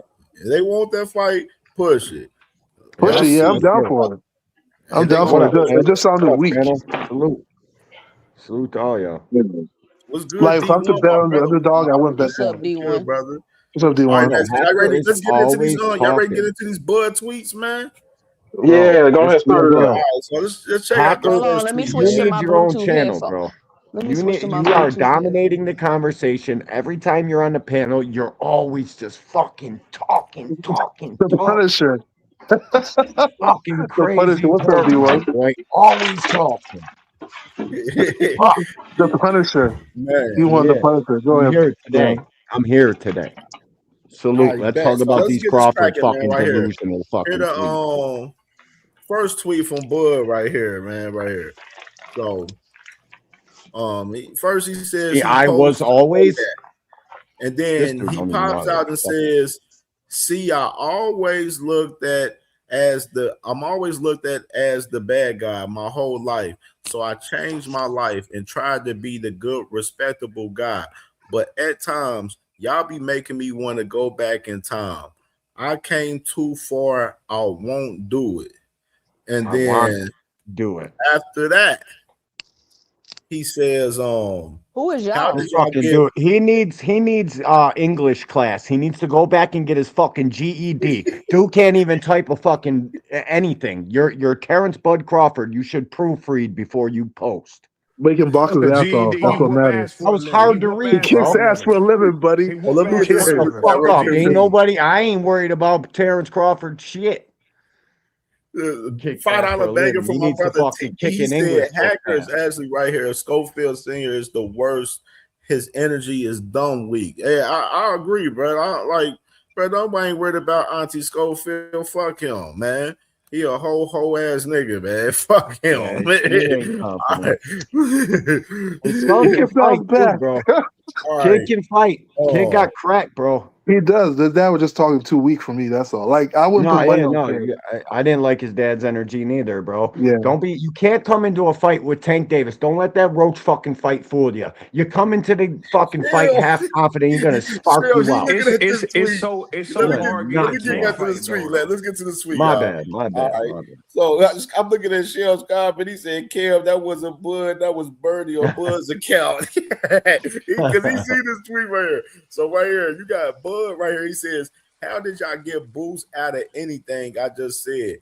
That's crazy. How y'all play like y'all like him, but wanted me to end his career before it started, because that's definitely what would have happened.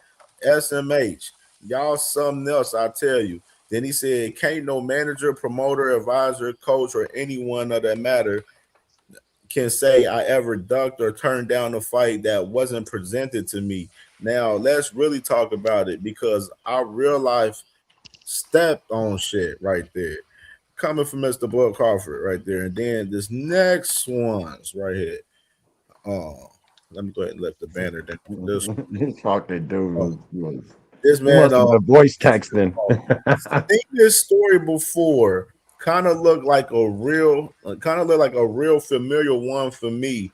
I know y'all mad at me because y'all hate being wrong, but I'm the one, and some of y'all can't help but to see it. Then he says, "I can't sell this and that, but your favorite fighters made their biggest check with none other than the one who can't sell."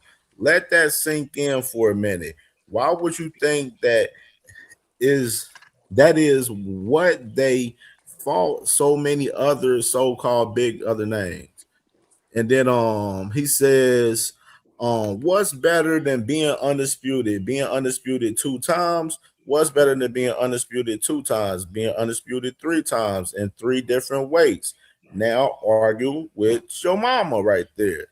So there goes Mr. Bud Crawford right there with the tweets right there, man, going up. Let me go ahead and start with. I'm gonna start with 2, sis. Let me start with my sis, man. Sis, what's your thoughts on these tweets right here from Mr. Bud Crawford right here? I mean, I don't know. I guess he felt like, I know he's not saying that because of the little Boost interview I seen where they was like, "You and Bud, how to go?" He's like, "Well, I'll come out in victorious." And he was like, "Oh, would you stop him?" He's like, "Man, I'm stopping everybody." So apparently people got offended by that. And I'm like, why are people offended? Because why do people get offended if they think they can beat, when people think they can beat Bud? Like, why are y'all offended? Like, I think that's weird. And he coming out with all these tweets, and I'm like, what do Bud be talking about? Didn't Turkey tell y'all Bud turned down a fight with Virgil Ortiz? Didn't Turkey tell y'all Bud tried to make the fight with Boots, but Bud didn't want to take the fight? Like, you've turned down fights, Bud. Like, what are you talking about? I don't know, like, this thing they got with Boots. Like, if you would have done whatever you was gonna do to Boots, then you should have done it. Like, you're retired Facts. now. Like, what are we talking about? Like, there's no need for you to be saying that. You know what I'm saying? Like, it's like, what are we talking? If you would have did this, then why didn't you fight him? That's it. Like, what the You fuck? were the one that kept saying you're not gonna fight him. You said he don't bring nothing to the table. Zab Judah just came out with a video cam. I don't know if you've seen it, saying that ain't nobody dug nobody in that situation. They just was talking. So there was no real opportunity for for Boots to fight Bud. Like, that's just a narrative they created. Zab Judah just came out and killed it. So I don't know. It's like this fake, I want to get a victory over Boots without having to fight him. All while you're a decade older than him. Like, y'all careers, like, people try to be like, oh, Bud done more in his career than Boots. He should have. They're 10 years apart. Bud is retired. I don't even know why y'all even keep comparing their careers and who they fought. And because by the time Bud was Boots' age, he hadn't fought nobody either. He was in his mid-30s before he got his big fights. So him and Boots damn near in the same situation. It's just the way y'all perceive the situations is crazy to me. But I don't know why Bud got to insist on trying to make Boots look a certain way. Like I don't know why he's doing that. It just seems like he feels threatened by Boots star power, and I don't know why. Like your time is up. You're retired. Shout out to the motherfucking trenches, Creole. Salute. Yo, is somebody else talking? I can't hear. No, nobody talking. Oh, Nah, all right, no all one's right, my talking. bad, my bad. Because Right man, there. this app be fucking up, so I He didn't said, know, but I got a lot. he said, $5 banger from my brother TD. He said, I interviewed Scofield Sr. and he avoided all tough questions and goes on a fake Puerto Rican channel and sounds sauce. Fuck him. Salute to my brother TD. He said he got time today. I heard you. I Me fucking too. I got heard you, time my today, good brother. tomorrow, and the rest of the next 2 weeks. I can't wait. Okay, so Terrence Crawford. let's go with. I'm surprised Sin ain't up here yet. That's a crazy part. Let's go with D1. Go ahead, D1. Go ahead, bro. Bro, he just did a lot of capping in there, bro. It's ridiculous. He did duck a fight. We can't just because you eventually fought the guy 4 years later or 3 years later. We can't leave that out. You did duck some smoke. You did fucking do everything in your path to fucking get a coin flip and all that bogus shit that came with the Errol Spence fight. And now you got little Terrence 2.0 fucking Crawford, Shakur Stevenson training underneath your wing to fucking terrorize and shit on boxing for the next however long he's here, thinking he's the man too with guys like Tank. Gonna be hard to make a fight with that kid. Learning from him, man. And plus, Terrence, you need to proofread before you fucking press send on those tweets. You got a combination of dyslexia and retardation going on. Fucking figure it out. Them shits are hard to read because you got words backwards and fucking. Yeah, he put Give a he fuck make what he, he does he's for a spelling living. B is me and shit. Like I know. me is B. Like, And I'm like, what the fuck? I know, bro. I'm thinking like, damn, am I having trouble reading today or what the fuck? I'm like, Did he just fuck it up? Oh, he's speaking.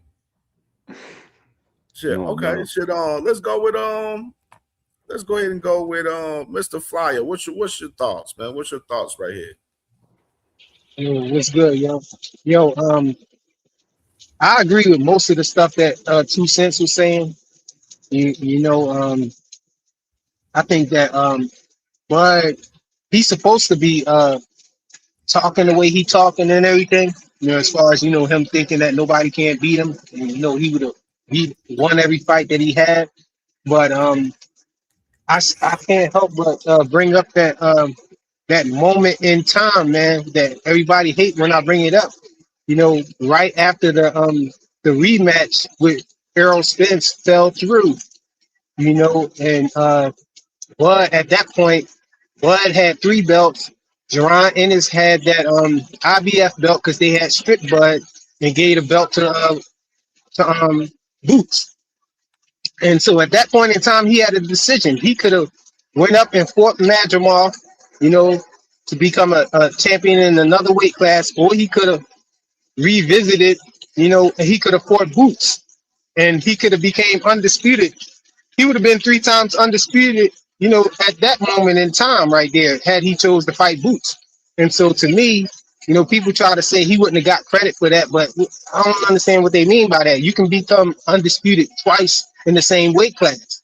He would have been undisputed 3 times, and then he could have went up and fought Canelo still and became 4 times undisputed. Because that's only one fight. You was 1 fight away from undisputed with Boots, and then you could have did whatever you did after that.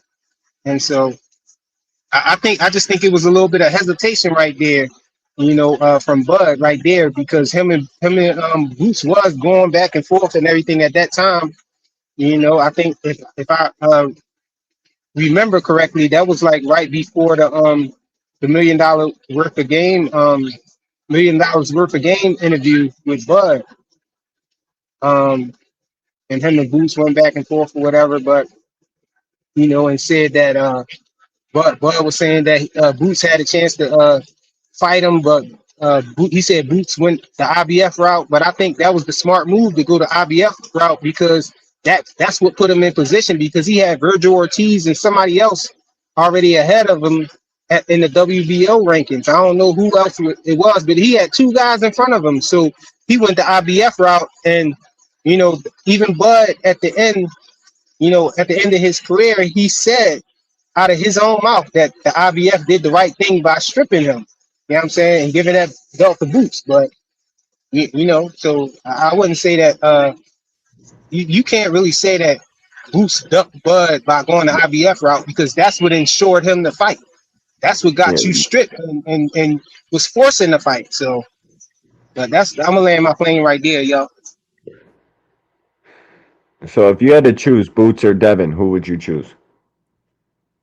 We ain't doing that. We ain't doing that. Bro, we're not doing that bullshit today. Come on, man.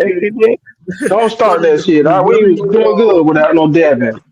Man, Coach fuck out of Eddie. here. Coach Eddie, what you think about these tweets, Coach Eddie? I think both guys kind of took the bait. I think Boots took the bait a little bit when he said, he would stop Terrence Crawford. And the reason why I say that because the man's retired. And I think that Terrence Crawford took the bait also when he mentioned Boots' name. He also added some extra stuff that nobody even asked for. One thing about Floyd, when Floyd retired, he always would just say he never really tore down a younger fighter, saying that he would have beat him. He just say, he's a heck of a fighter, a great champion. And he looked, he always said the politically correct thing to do. And that's what Boots could have said. I mean, that's what Boots should have never really spoke, in my opinion, should have never spoke on Terrence Crawford. He should have been like, hey, Terrence Crawford had a great career. He's retired. Salute to the brother. And kept it like that. And Terrence Crawford should have said the same thing. Hey, Boots is a great champion, up-and-coming guy. I look for him to do great things in boxing. And just keep it moving because it's hypothetical. If Terrence Crawford takes the bait, and I'm gonna mention two fights to you that when people took the bait. Muhammad Ali took the bait when he fought Larry Holmes. He took the bait and he got cooked. Larry Holmes took the bait when he fought Mike Tyson. The bait is a huge payday. If Terrence Crawford takes a huge payday and comes back and fights Jerron Ennis, he's going to get cooked because he's too old. Father Time is undefeated. As great as everybody say Bud is, he's a great fighter. He gets in there and fights Boots, he's going to get cooked because the man is pushing 40. And the bait is the big payday. I've seen this play out in history too many times. The great Larry Holmes came back and Mike Tyson destroyed him. The great Muhammad Ali came back and Larry Holmes destroyed him. It always happened. The great Sugar Ray Leonard came back twice and got destroyed by Hector Camacho and Terry Norris. So Bud just do the best thing. Don't take the bait, Bud, because you come back, you're gonna get cooked, man. That's what I'm gonna land my plane right there.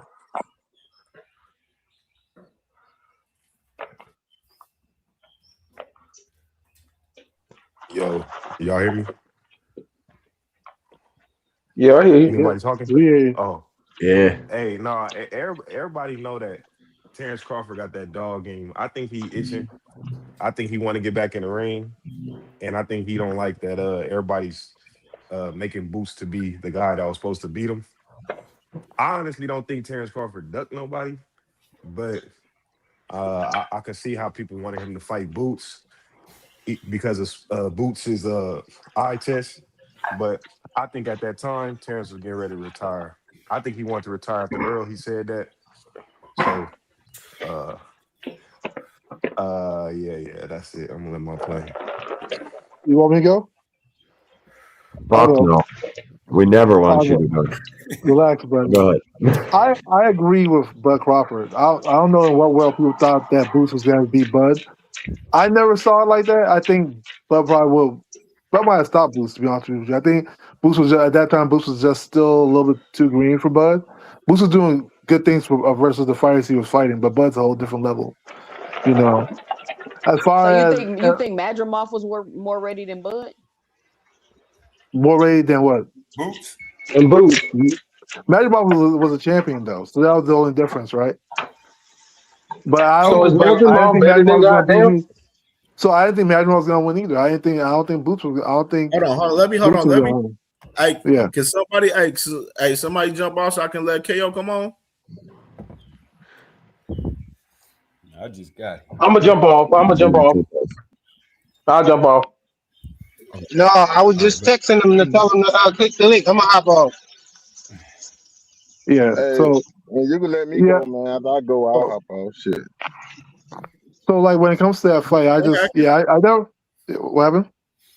Come on, was you done, Hacker? No, not yet. Good. So yeah, like when it comes to that fight, yeah, I don't see a world where Boots beats Bud. I think there was an opportunity for Boots to fight Bud at one point, and people are always gonna say, "Oh no, BLK Prime is not real. There was Showtime, Oh, yada yada." But there was an opportunity. Zab Judah came Yeah, out but the and opportunity was said there. that There was a already. road towards that fight, and It wasn't we there, can't Boxing ignore Hacker. it. Because we can't because Yeah, it we was. can't ignore that. Hold on, Also, the Michael, business of guys, boxing Michael. is in Hold on, place, my and Boots turn. had a deal signed with It's my Showtime, turn. bro. Hold on, He guys. can't. Hold on. He It's can't my do turn. nothing there. There was an Turn. opportunity. My You turn know, and regardless of what people say. fucking, Because guess what? If the roles were reversed and Bud was the one that was saying no, people would be calling Bud a duck. You duck Boots. They'll definitely be saying that. You know, so like we can't just switch it because it's one fighter over the other. You know, and I think I also like as far as what Bud was saying. I don't know who exactly he was directing it to, but I do see like there's an overwhelming disrespect for fighters, especially online. Like people be calling fighters like cowards and all types of words. Yeah, like I'm like, bro, like only in the age of the internet are you calling a world championship fight. I don't care who it is, you know, out their name, you know, like what are we talking about I here? agree with you. You know, Holy yeah, shit. yeah. So people be out here acting talking crazy, you know. But it's only on the internet you see it. Only on the media people be out here talking to fighters like it's nothing. Like my thing is the fighters I don't like, but I'm not gonna sit here and call them out their name. That's crazy to me, you know. Because at the end of the day, there's every fighter that goes in the ring. Wrap it up. Because guess what? Most things that the fighters do, we can't do it. Like a lot of people ain't have the courage to walk into the ring and you fight can't people. do it, Hacker. You can't do it. So you Ninja, have to you watch ain't your doing mouth it, are around you? these motherfuckers. You gotta watch your mouth around these motherfuckers. You're one of them. You're one of them, Ninja. Look, hey, You're one of them. You're one of them. You know. Hey man, the keyboard is safe. Sid Einhart Hey, earned the listen, right to listen, speak. listen. Sid Listen, the Einhart earned the keyboard is right to always speak the safe, truth y'all. wherever the fuck he at, no matter Anything who your behind the favorite keyboard is fighter always is. safe. So I get it. There's Yeah, safety you think behind I'm that behind that keyboard. keyboard, but I'm accessible as a motherfucker. You left me your address, I'll be there in 3 days. I don't give a fuck Hey where in the man, world you at. listen. The keyboard, Yeah. the I don't give keyboard a is fuck where safe, it's at in the bro. world. The keyboard is a safe place to be. Hold on, Hey man, let me bring go Rick ahead, Till go in, Cam. man, and then KO, and then too rich to see it, man.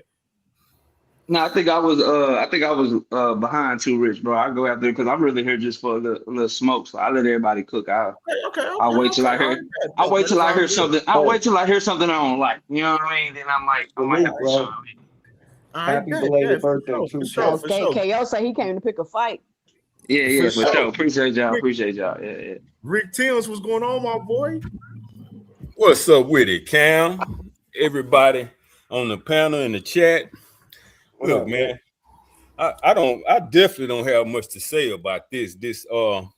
When I think about tweets, all I think about is words and social media and buzz and views, and opinions, on both sides of the equation. So when it comes to Bud and these tweets, I don't give a damn about nothing Bud say tweeting unless he say I'm coming back to fight Boots. That's it. You not coming back to fight Boots. I don't, I'm gonna let him go back and forth with burner accounts. He can claim he's still the best. He like Clarissa to me, man. I rock heavy with Bud and Clarissa, yet both of them make themselves not very likable with a lot of they shit they do outside of the ring. It's nowhere around that. I don't support that fuck shit, but I super support both of them in that ring, and I still say who gonna beat them. So if Bud not coming back to fight, all this is just chatter for people to to stay on his neck, and he giving them a reason to stay on his neck. So that's all I had on that, y'all. Okay, then bet. Too Rich, what's going on, my dog? What's going on, man? What you got for this, man? What you think about Bud crashing out on Ennis, man? Hey, I'm gonna say this, man. To me, Boots and Bud in two different eras. But at the end of the day, I know Boots fans want to fight, but we never saw Boots have energy for Crawford. We ain't never heard him say he want Crawford. We ain't never heard him say that. But we seen him go to Errol Spence fights. We seen him press for that fight. Now I get it.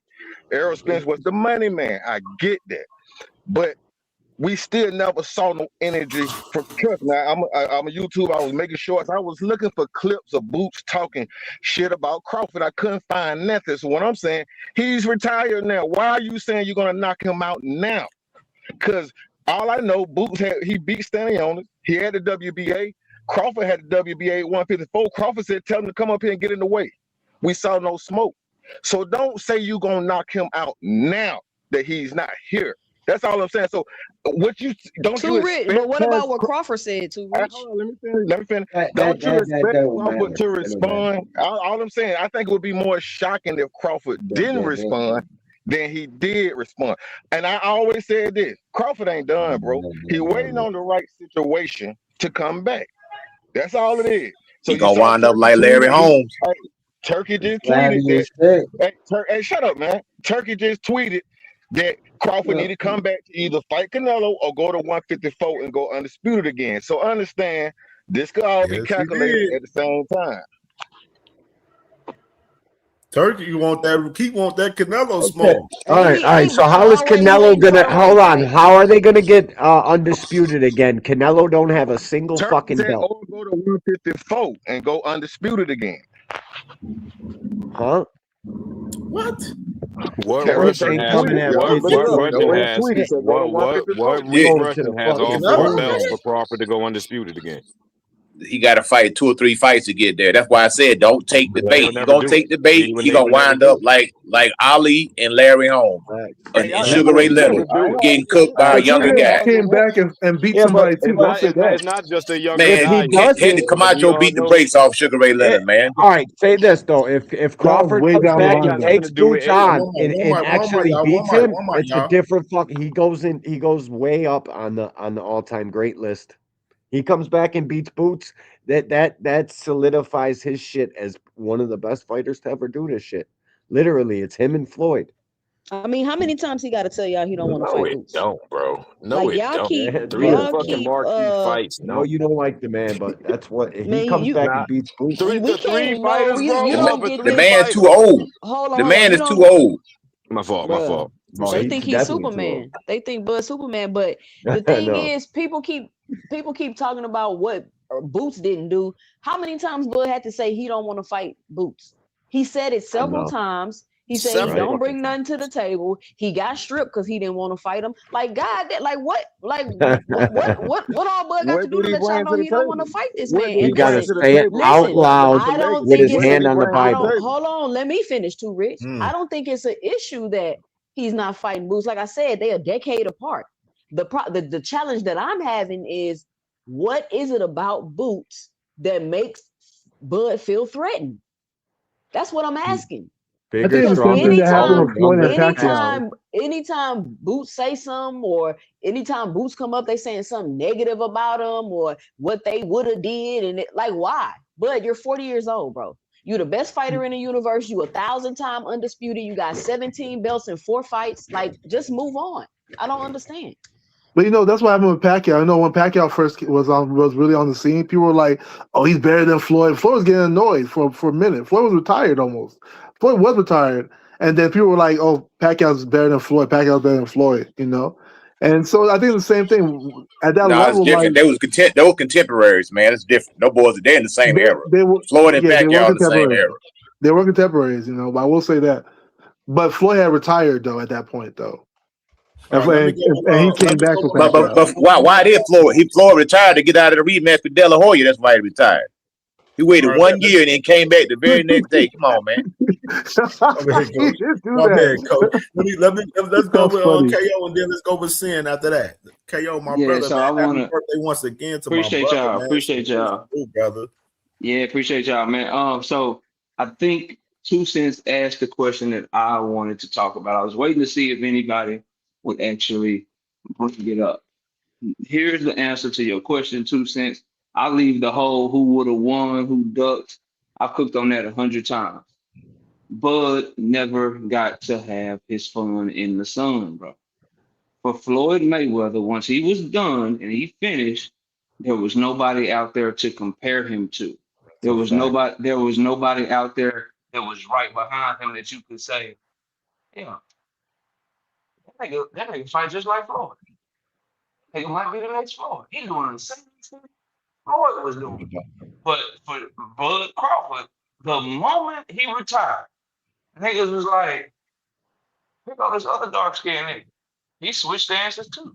He knocking everything the fuck out too. He athletic than the motherfucker too. He just Carbon unified. copy. He just unified. He about to unify again. This nigga excited than the motherfucker too. And he never got to have his fun in the sun because the moment that he got big, he retired. Number one. Number two, it's this other dude out here that people are like, yo, he might be a bigger, better, stronger, faster version of you. And that's the problem that Bud Crawford is having. That's where the lashing out and the insecurity come from. I done did all this shit. I'm 3-time undisputed. And you niggas can't even give me 6 months. I can't even get 6 months. I do Canelo dirty in September. And then in November, this nigga throw a no-look uppercut that anybody ever seen before. And now y'all all on this nigga. It's a fact, bro. Like, what's it like now the network? Like, I never had a network make niggas lose their TV deal for me just because they want to get on a fight. I never had somebody backing me like that at 28 years old. We're golden. We're about to lose their deal if they don't feed them birds to you, right? Man, Pacquiao for me. So I'm sitting here, if I'm Bud Crawford, like this nigga getting all the opportunities earlier than I got, and these niggas think he fight just like me. And if he go in here and he start fucking all these dudes up at 154, I'm gonna be forgotten about even quicker. That's the answer to your question. But Boots wasn't trying to finesse everybody either, though. No, I'm not saying you right or wrong about that. What I'm saying is that's where it comes from, because the similarities are undeniable. The way that they fight is undeniable. The comp is undeniable. What Boots Ennis does to his opponents is undeniable. Well, off the rip, Boots already a better switch hitter because Boots is a real switch hitter, Bud just switch stances. Exactly. What's the real switch hitter? I've never seen a fight. Earlier in Bud's career, he switched more, but towards the end, he Who said? No reason. The only person who's a real switch hitter is an ambidextrous person. There's no such thing. Seen Bud effectively switch stances and I'm not talking seamlessly switch stances and then lead him to a notable victory. Never. I saw Bud switch stances. Made up superpowers. Awkward. Go ahead, Cam. But the only person that's a real switch hitter is an ambidextrous person, right? I don't know what that term, like saying somebody's not a real switcher is not real, right? Like unless you're ambidextrously right, like you're just both sides dominant. That's the only real both thing. hands, you're not truly ambidextrous unless you can throw. Yes, exactly. Look, I'm actually, I'm a real time switch hitter. I wish Hacker would leave his location so I could show him. I'm a real time switch hitter. Me too. Straight up. Bud you have to be able to right both hands. Right-handed southpaw. That's what Bud is. That's why that power right jab gave Earl hell. Bud is right-handed, but he could. I seen him throw with both hands. I seen Terrence throw with both hands. I used to be a fan of Terrence Crawford. The bullshit in the media when they were first starting to make this fight, it turned me off about him, bro. And that was right when I found YouTube boxing. But I used to like Terrence Crawford. I can't stand the man now though. He can fight. But there's also a comparison. It don't matter if you like him, can you beat him? Can you beat when Larry Holmes? I will. When Larry Holmes came up after Muhammad Ali, they got on Larry Holmes' nerves, the constant comparison to Muhammad Ali, because Ali cast such a large shadow that it kind of got, Larry was an underrated heavyweight. He was a great heavyweight, but just came up after Ali. I'm not saying that Terrence Crawford is Ali or anything like that, but Boots really don't like the comparison because you really look at them, they don't fight alike. They don't fight nothing alike. They really don't. They're two different fighters. I mean, I think they're gonna stop comparing them real soon. They don't fight nothing alike. They're gonna stop comparing. And it's gonna be for reasons that Bud Crawford not gonna be able to stand. No. Yep. gonna No, stop he him better playing not these go We rules. know fucking with why that Boots. He's man too said old. no to that fight, man. Like He everybody better can not see go the fucking around dynamo. with Boots. Everybody can see the dynamo that Boots hits with in the comparison to Crawford, and his gloves ain't never bust or no funny shit like that. It ain't never been no Yeah. controversy behind none of his wins. Ain't Boots been no full wears body. Grants, dog. Hey, look, it ain't been no full body hand rubs of the gloves in Boots' corner ever. Not one time. There's been no trickery or magician work behind it, and ain't No nobody willing to kneading call him of out to the be saying horsehair. no to.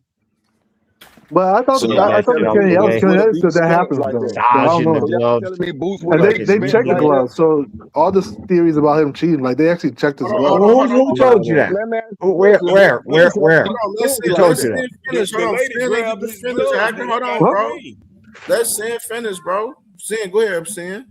No, I'm shit. I don't know. They done derailed it, so I don't know where I was No, at. go ahead. No, go ahead. Pop your shit, man. Pop your shit, bro. Hey, Heck, look, I man. knew You know, we I gonna done be said in most of this DC. shit yesterday, man. Know what I'm We're saying, gonna like, get it. I believe it wasn't I up here yesterday when I was talking about how a punk motherfucker would sit here, the new rich kid come with his little basketball on their basketball goal, talking about he the best until you show up with your basketball, and then he go to a whole new court. He go to a whole new court, a new neighborhood, but he's still talking about how he would have kicked your ass if you showed up at 3:00. And every time you show the fuck up in their weight class, in their neighborhood, in their division, they talking about they on another level because they eating cheeseburgers and moving up to a higher level so they can't see your ass every time. And we acting like we didn't see this motherfucker noticeably say no. I don't know nobody that can get more belts and be more decorated but openly say no to available competition. There was like 12 fucking fights that could have been that was on the table for him that nobody would have turned down. Like, Bud's not even intimidating. Let's be real. This ain't Mike Tyson that we motherfucking talking about. He's not even intimidating enough for you to say no. He's not no big muscle-bound fighter that has a great size advantage over anybody that somebody would turn the fuck down, dog. You a regular ass 5'6", 74-inch reach, dog. I'll slap the living shit out of you, cuz stuff you in the trunk. You ain't nobody like you don't have none of the faculties that people would. You don't have none of the faculties that people would turn down a fight from. So I just don't get why people make the excuses when he's decorated. And by me highlighting that he's decorated, that means you have obligation to fight the people at the top tier. If he's willingly not fighting people in those conversations, because it ain't because nobody keeping him from those motherfucking fights. It's because he's choosing not to fight these niggas and hold him accountable for the decisions that he's motherfucking making. Stop acting like somebody's trying to hold him back, because he had plenty of opportunity to fight Boots, Virgil Ortiz, Teofimo Lopez, motherfucker. Even Ryan Garcia disrespected his ass before he moved up to 154. Plenty of people that there was no size discrepancies on why he couldn't make that fight. So why the fuck would you go into retirement and then still talk about active talent that you couldn't measure up to if you fought 3 people at the top of any fucking division? I don't want to hear that weak shit about no hypothetical. So what on earth are you talking about?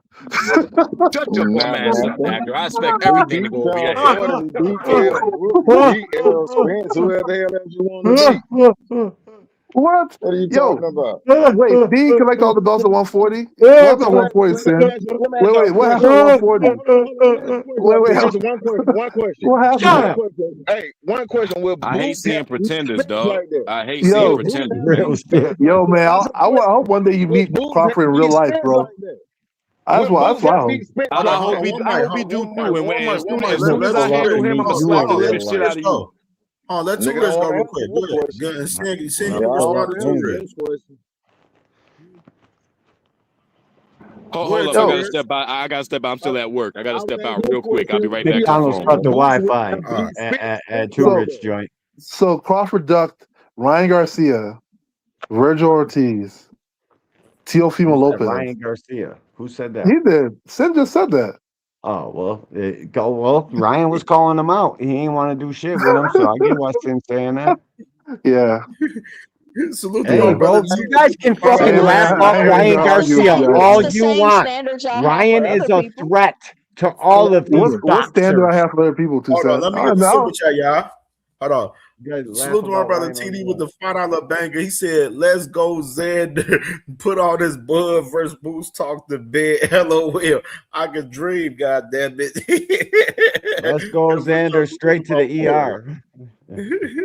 Didn't y'all For say if sure, somebody call man. you out and you don't take the fight, you duck? Ain't that y'all Yeah, standard? that's their rules too, Bro, Jay. That's what they say. So then, yeah, according to y'all, Terrence Crawford ducked all those people. Yeah. he's not Rules. all those people. Your Haney acts, Haney You're hoes casual. rules. That's the shit The y'all thing about fucking put Terrence in place Terrence Crawford before is like any of this. has done way more than all these people, right? He fought mostly champions So that changes throughout the the end of his rules. career. Does that change the rules? Boxing is what So have you anybody done can for call me him out. lately? So anybody can We're call him not. out and then they're ducking if you don't take the fight. What are we talking Does about? that change That's the what your rules? fucking Bill Haney gave. That's what Bill Haney started. That's his rules. That's your favorite fighter's But the daddy. fight That's has to the make shit that sense. he started. That the fight has to make sense. Not Ryan to the Garcia, Haney's. Ryan. I mean, Crawford was fighting freaking Earl Spence Jr. Where the hell was Ryan? Ryan was like 135, 140. The fight has to make sense. Ryan just came to 147. What are we talking about? Didn't y'all say Boots duck Tio? Yeah. Ain't Devin. And that fight ain't make no fucking The sense. Haney hose said that. Wait. No, I said Boots duck Devin because Devin came Boots ain't to up, Devin. You were up here 147. the other day getting that fucking garbage off. The only Man, paperwork for that fight was at I get it. Y'all 152, love and certain Devin didn't fighters, want it. bro. Y'all love certain fighters, and so y'all want to say it. But at the end of the day, Boots was the 147 champion. Devin called him Stop out. it, bro. Stop it. Boots was Boots had 147 already moved champion. up, And and Devin Haney you trying to can't be get at whatever little 147 clout fair was game, left bro. off of the Stanionis We're not victory, gonna do that, acting like you wanted to Shit right fight him, there. bro. That shit right there. That's the shit that Yeah. we Fucking not about to trash. sit here and debate. You know what I mean? Like we not about to I'm debate Go that ask type him of for the shit, link. bro. It Knockout. should I be hear in you it should guys. be pinned. It should be Yeah, it's pinned. pinned. He's probably on the mobile channel. Yeah. You gotta go to the regular channel, okay? It's pinned on the regular channel. It's pinned on I mean, but I don't know why people. I don't know why people so like he shouldn't have said he'd knock him out. Like why? Why? Why That's what shouldn't he have fighters said are he would have supposed to knocked him say. out? Who, Bud? I mean, I think Bud would have And he stopped. didn't even and he didn't even say he would knock him out. He said he gonna knock out everybody. Yeah, I think Bud would stop Boost, to be honest with you. At that time. I Okay, don't know well about that's now. cool. You're And that's out your everybody's fucking mind, dude. everybody's entitled to their opinion, but we're not Your gonna act opinion like sucks. people can't feel like they can beat Terrence Crawford. Like y'all act Yeah, like there's nothing wrong. that's There's nothing wrong with y'all. that. There's nothing wrong with You that. gonna let me talk about Zachary? Y'all keep Okay, go. acting. People keep acting like nobody can feel like they can beat Bud. Like that's the challenge I'm having. It's like y'all should have read some of the comments I was reading on X. I was like, Oh, why shit are these crazy, dudes Jay. crying like this? I don't understand it. It's He like just that's what I say all the time. These fight fans, they act like they're their favorite fighter. They take it like you're talking directly to them when anybody says anything in boxing. If it's about their favorite fighter, they jump out the fucking window. It's bizarre. But I mean, I'm cool with that. I just don't like when people start calling them these fighters like all types of bitches and stuff. I don't like that. I mean, you want to Yeah, say that's like this crazy. person's gonna fight somebody? Yeah. Saying that's That's crazy. the internet. That's trolls. You guys can't get up and run around the fucking block if your life depended on it, but yet you're out here talking to a fighter that trains fucking to beat people's asses. You guys are talking crazy. Talking crazy as shit. It's crazy. If you're gonna talk like that, your fat ass better show your face, who you are, and if you do some fucking calisthenics in life, like Rick Timms, the OG up there, fucking getting it in. Hey, Fucking hold on. dudes I ain't are gonna out here hold just y'all, talking but crazy. they've been clowning inside the ring. They said that they've lost their studio because they've been doing like these little Zoom inside the ring shows. So I just want to I've know, seen have, that have too. y'all noticed that? Yeah, shit look like the budget tightening. You know what I mean? When you Oh got to man, the start paying for rug it out of pulling your is own pocket. starting, y'all. Y'all see that rug? It's getting Yeah, pulled real yeah, slowly. That hell yeah, rug that's what getting I'm pulled saying. real slowly. That's what I'm Wow. saying. The curtains are being drawn. This shit's almost Wow. over with. And truthfully, to be honest with you, boxing with Turkey here putting on fights, I don't mind his fights. Please keep putting on fights, but the evil behind it, that's the shit I can't go for. Like I want to run this it's clip right clear as here. day what this man was doing. Salute the 2 cents with this clip right here, man. Hey, this is good clip right here, y'all. Let's go ahead and run the clip. Contract too, and was talks, right? Yeah, it was just talks. It was no contract, no paperwork.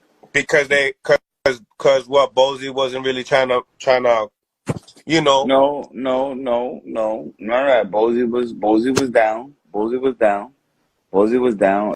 It's just, just everything got caught up. The other fight happened with Crawford. The Avenesian. Yeah, the Avenesian fight popped up. So then just business just like sidestepped, and then it just, So it was like it was nobody that ever like ducked from nobody. Boots didn't duck. Crawford didn't duck out. Everybody was willing. At the time we were representing Crawford, so we was stepping up for Crawford and Boots at the time, because I remember myself having a conversation. They was interested. They was like, "Yeah, what's up? Let's talk." But other business came up, so we had to move on. Isn't he part owner of BLK? Yep. Narrative dead. Pop, pop, pop, pop, pop. Shot down. Don't want to hear Why this shit Bozy say no what he more. said then? Not in the flesh. Good shit. I mean, that's fair. Yeah, Action right there, brother. But why Bozy say The what he proof said is then? in the pudding. Damn, what I missed? Bozy did say That's from something the else, source but himself. Yeah, Bozy said something different. That's he why. said That's something what. different. That's But Man, Bozy ain't say nothing different, man. Zab Bozy saying and that his No, he told them didn't. boys. Bozy and his told them boys, yeah, we interested in the fight, but we with Showtime. That's it. Like that's what he told them, bro. And Bud was already negotiating with Showtime representatives for the Earl Spence fight, bro. Like y'all niggas just That's be all. y'all just be talking, bro. Yeah, Like he y'all didn't gotta say cut it. this shit out, Can you dog. play the Like this Bozy shit video? crazy, bro. Doing whatever they It can in doesn't their power matter. to call somebody All I a remember duck. you saying that they That's couldn't that take the fight because it internet was boxing Showtime. fan. Y'all don't even watch fights. Y'all catch the fucking highlights. Jab Judah So just told how y'all could what you it sit was. here? Like I niggas mean, don't sure, really yeah. sit I up mean, here and Zab said pretend I'm gonna give him a that chance Zab before. Judah don't know more Oh, than we them. need to play it It's again. funny You need to play the how video again with Zab Zab said. Judah, Yeah. everything They Zab are Judah just shit said crazy. is Oh, what I've been let's saying play for the video years, bro. again. Let's go and play it again. Let's play it Exactly, again. bro. Contract too, and was talks, right? Yeah, it was just talks. It was no contract, no paperwork. because because what Bozy wasn't really trying to No. None of that. Bozy was down. Bozy was down. It's just, just everything got caught up. The other fight happened with Crawford. The Avenesian. Yeah, the Avenesian fight popped up. So then just business just like sidestepped, and then it just, So it was like it was nobody that ever like ducked from nobody. Boots didn't duck. Crawford didn't duck out. Everybody was willing. At the time we were representing Crawford, so we was stepping up for Crawford and Boots at the time, because I remember myself having a conversation. They was interested. They was like, "Yeah, what's up? Let's talk." But other business came up, so we had to move on.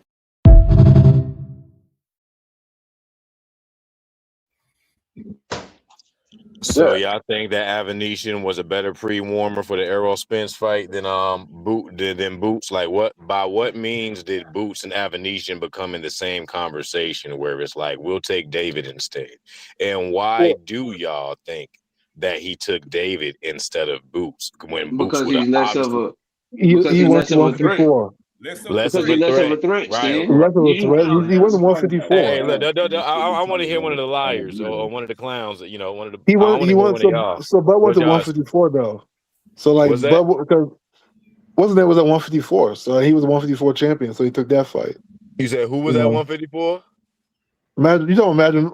Oh, you talking about Nah, I Avenesian? wasn't Okay. talking. Nah, they were Okay. just talking about Avenesian. Now, even when you Oh, talk okay. about Okay. Madrimov, which is even more Yeah, I don't hilarious. know. So you think Madrimov was a louder statement than being the first to beat Jerron Boots Ennis? You think beating Madrimov No, for I a think 154 no. To belt be is a fair, louder statement I to his think the legacy? better fight would have been with Boots, right? But like I said, hey, if that's what he said, that's what he said. I can't I'm not. argue with that. Hold on, Hacker. I'm gonna make sure Yeah, we're clear. I'm not saying just better. I'm talking about what's more valuable. the more valuable What's a fight would have been. louder testament to your statement? What's a louder testament to your Yeah. career and your greatness? And which is more So valuable to yeah. to your So name will stand I the test say of time. Boots. So between As David we know. Avenesian, So yeah, well, I say why did he Boots. deny that fight 3-4 Yeah, times? Why did he because that's what I'm openly saying. deny that From fight what 3-4? Bozy said, they couldn't take the fight. So Let me ask my that's full why I went question. off of. Let me ask What? my full question. Yeah, go ahead. Why did he deny that fight 3-4 times to go into retirement just to still talk about that man to remain relevant when he wasn't What do you even mean willing to denied compete with 3-4 him? When times? he Well, wasn't willing to compete with him when they were on the same landscape, active Wait, at the wait, wait, same wait, wait, time. wait, wait, wait. Hold on 1 second. What do you mean 3 or 4 times? You're talking about one time BLK Prime. Because remember, him and Errol Spence had rematch clause. Though that Errol Spence After he beat expired. Canelo, what did they ask him? Who did they ask him to fight in the press conference after he He beat beat Canelo? Canelo at Y'all remember? 168, bro. No, Boost just I'm came to asking the other people 154. with at Wait. working brains up here. Who did they ask him to fight at that press conference that he said no to? Wait. Was Boost gonna come to 168? They said Boost isn't ready. Let's say the whole thing, Sin. They said Boost wasn't ready. I don't think Boost is ready for a Bud Crawford. What are you talking about? He beat Canelo at 168. Madrimov was ready for Bud. What are you talking about? Hey. Fucking fighters are ready for whoever the fuck they fight hold when on. they So fight. y'all think the internet wait. not ready for Crawford. What are you talking about? He's 29 years Boots old. who went to 154 to fight Limo, right? Not a champion. Madrimov had 10 fights boxing. Was a 10 champion. professional Right, champion, an ideal champion, dipshit. You don't know what you're talking He about. wasn't a 154 champion. What are you talking about? Yes, he was. Question, motherfucker. Go ahead. Damn, y'all calm What are you down. talking about, D1? He's still not. I want you to He's ask still that not question. 154 champion. That's what the fuck Lima was. That's who he fought at 154. Okay, Let Limo, me yeah. ask boxing. Hold on. Let me ask boxing hacker. Boxing hacker. Let me ask you a question. Yeah. Madrimov had 10 professional fights. Yeah. You think he was ready for the best fighter in the universe? Like what? No, I think no, but he was a champion at that time, so I think that's why he took it. Fucking 10 He went. fights. He went. He won 54. You know, Bud Crawford goes to division and fights champion straight up. You know, so he went to that division, fought a champion, and then once he's there, he fought the best champion. So like at the end of the day, Can we stop this? Bud Crawford moved after Errol Spence in a way to make sure he didn't do anything to jeopardize the Canelo bag Turkey was trying to get him. Can we just keep it real, please? Because the shit's getting annoying, bro. What did you say about Earl Spence? He fought Madrimov, and after he beat Earl Spence, he moved in a way by letting the IBF strip him, saying he's not fighting Boots, saying he's not fighting Virgil. He fought Madrimov. He moved in a way to move towards Canelo Alvarez, and he wasn't going to do anything to jeopardize getting that Canelo fight that Turkey was trying to get for him, bro. That's what was going on. Like, Okay, if you want to do, let's tell the whole story. Yeah, I like that, KO. Let's tell the whole story. When he beat Earl Spence, was there not a rematch clause, right? Who expired that rematch clause? Can you tell us? What are you talking about? What does that have to When do he beat Earl Spence. No, let's talk about the whole story. When he beat Earl Spence, right? Because Boots won that fight. You say Boots won, but didn't they have a rematch clause? Weren't they supposed to fight again? What happened with that? Who expired that? Earl Spence and PBC didn't take the rematch. They were lingering on it though. It wasn't like they just said no more rematch. Don't say that. Now you're not telling the full story. So who was the next Bud person? Crawford was Who waiting the for that person next in rematch line to fight? Who was the person next in line to fight? They were supposed to rematch each other. When he got done waiting on it, like the deal. See, the deal was when he fought Earl Spence, the IBF allowed that fight to go forward as long as the winner agreed to fight Jerome Boots Ennis 180 days after that fight. Earl and his team elected not to go with the rematch. Why would you? Because Bud Crawford beat him so handedly the first time. At that time, Bud Crawford was publicly saying, I'm not fighting Jerome Boots Ennis. I don't want to fight him. I got bigger fish to fry, was his exact words. So the IBF stripped him of his belt because he wasn't going to fight Jerome Boots Ennis in an Earl Spence rematch and fell through. At that moment, he went from, okay, I'm not doing the Earl Spence rematch.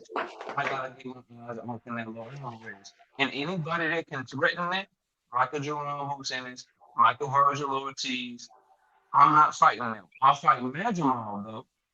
And is on my way up to 168, and that's why he did that, bro. He moved in a way to make sure he secured the match. So you're trying to act like they just up and said we're not doing the rematch, right? Which should never happen. He didn't up and say we're not doing the rematch. You do know that, KO. Like I don't remember Earl Spence ever coming out. I don't remember Earl Spence, the PBC, whoever ever coming out and say we're not just up and not doing the rematch. Bud Crawford and his team were waiting for him to. Nobody knew what Earl Spence was doing. Keep that in mind for a long time. For a long time. What do you mean? All this shit happened a month or two later. They fought in what, July? And then when he was stripped by September because in most rematch clauses you have 30 days to let them know whether or not you're going to do the rematch again.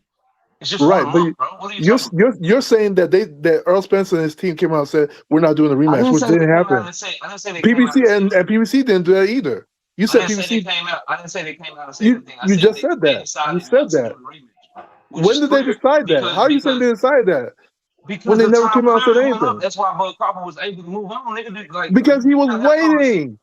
People act like he wasn't waiting for Earl Spence. He was waiting. He literally he would go on Boxing interview happen. said we're still trying to figure out what You we're doing only with Earl have to Spence. wait. Spence wait You for a whole only year. you My, only my have fault, to Kale. wait.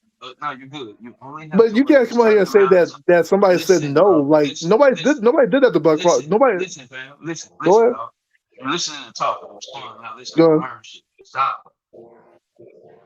In a rematch clause, you only have a certain amount of time to activate your rematch clause. Once that time elapses, then they don't have to honor it no more because you let the time go by. Based on the events of what happened, we can safely say that Errol Spence's rematch clause time was somewhere probably between 30 and 60 days. Because they fought in July, and by September, Bud Crawford was getting stripped by the IBF, meaning that somewhere within that time frame, everyone that was behind the scenes, from the sanctioning bodies to Terrence Crawford side and Errol Spence side, knew the rematch wasn't happening. And that's how most rematch clauses work. Yeah. You have about 30 to 45 days to activate your rematch clause. Clearly, Earl Spence didn't do that. Now, that means Yes. he didn't want it. That means PBC That didn't want it. Okay? That's what I'm no, that that's what does I'm not. that's what That's that's not what what I'm was telling being you. said. So you're What are you're you talking assuming this about? stuff. You're assuming things like that. So PBC then never came out why and didn't said the they didn't fight want. happen? Even EJ after the fight said he was gonna get it back in blood. Remember Okay, that? and EJ kept what saying happened? EJ kept And what saying he was happened? gonna get it back. He never Did he came do back it? to the Did he do it? table. He never came back to the table. But He Bud said he wanted waited. it at 154. He said he wanted it Yeah, at but guess what? 154. Bud But said it. even Hold but on, guess but hold Sin, on, hold Sin, on, Sin. Hacker. Tell the whole story. Go. You got to tell the whole story, right? Go You got ahead, to tell let's the whole hear it. story, right? I'm listening. Go ahead. All right. I'm So listening. so he wanted it at 154. Bud said he wanted it at 147. Yes. And once the rematch fucking fell through, what did he do next? Who did he go up and fight next? And at what weight class? Answer's Majimov. Measurement 154. Okay, At 154. Now, why wouldn't he fight Errol Spence at that same weight? let me tell you why. Tell the whole story. So when that fight was being Goodness. signed, Earl Spence and Bud Crawford made a deal, and this was a public knowledge that the winner chooses the next weight class. Keep that in mind. That's the point that you don't want to add on. Everybody knew that.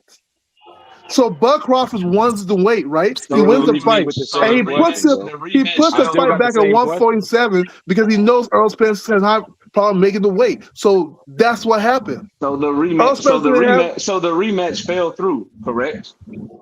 right, but And of course all the of rematch this, fell and all through. of this, and all of this happened between July and September, correct? Correct. And so at the time that Bud Crawford was stripped in September of 2023, he knew that the Spence fight was off, correct? No, not correct. Because they didn't know what he was doing. They were going on multiple interviews talking about this. It was not just me saying it's like Bud Crawford would be on multiple Everything interviews you and saying like Sin just where's talked about, bro, was between July and August. That means but it had already fell through because they couldn't come to an agreement they were on the talking weight. about the Bud Crawford rematch with Earl Spence for a long time, even past that. No, I'm they telling only you. talked about it for a month or two, bro. No, they in didn't, terms of dude. the actual They didn't. rematch That clause. was a Now there's huge people that fight. still talk The about it right rematch now. lost its luster though. The rematch Yeah, lost and everything. Nobody wanted to see that shit, bro. It was yeah, a one-sided. but Crawford was talking about it. He was actively saying like, we're still looking into that Yes, rematch. for About a month and a It was half after longer the than a fight, month, bro. dude. Like you gotta go No, back it and was watch the not. video. It was longer. Yes, it No, it was. was not. 100% it was. And so he ended up 100%. getting stripped. And once he knew the rematch was off, because he only fights one time a year. Once he knew the rematch was off, he didn't fight Yeah. Madrimov until the very next year in like August or whatever. He moved in a way to make sure he secured the Canelo Alvarez bag. I'm not fighting Gervonta with tennis. I'm letting y'all know I'm not fighting him. I'm not fighting Virgil Ortiz. I'm gonna move up and fight Madrimov. If I get Right. done with Madrimov, I'm not unifying with none of these champions. I'm not looking to go to 160. I'm going straight to 168 for And that fight. bag, bro. Yeah. 100%. 100%. So Because then guess what? what are you talking about with me? Right? Yeah, 100%. Because guess what? I already beat my main guy. The main person he was meant to fight was Earl Spence. If he fights Boots, there was nothing to gain. He So already moved out the you did division. all of this just to end up agreeing with me? You said what? You did all of this just to end up agreeing with me? Why do you say that? I don't know if we're agreeing or not.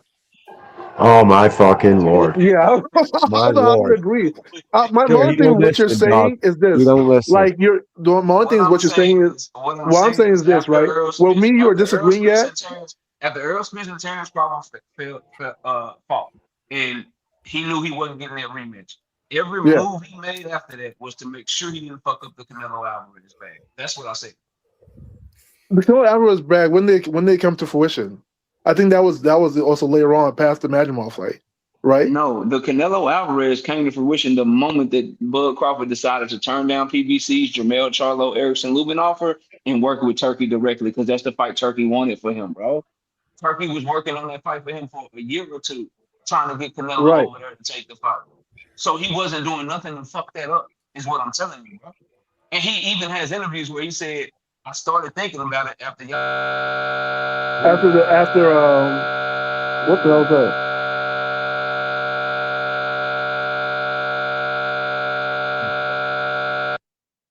What did you pop?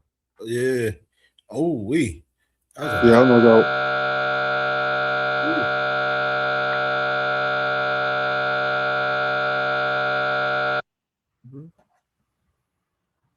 See, here's what I'll agree with you at one point, though, right? What? Is that me? No, Wait. I think that's K. Okay. Yo, is No, that me? Can y'all hear me? Yeah, that we can hear you now. Yeah, yeah, we can. Okay. I'll agree with you at one point, though, KO. Like when it came close to the Canelo fight, he took like a year off to prepare for Canelo. I'll agree with you there. Boxing When it came hacker, he towards takes that. a year off between every fight, bro. No, but he was actively focused for He a got a year. signed Like law. he had like a whole pre-camp and everything to get ready for Canelo. So I'll give you that much, right? But as far as He has a like pre-camp for every fight. He never leaves the gym, bro. What are we like? But what are we talking never about, leaving fam? the gym and having a pre-camp is two different things, brother. He has a Well, pre-camp every fucking fight, bro.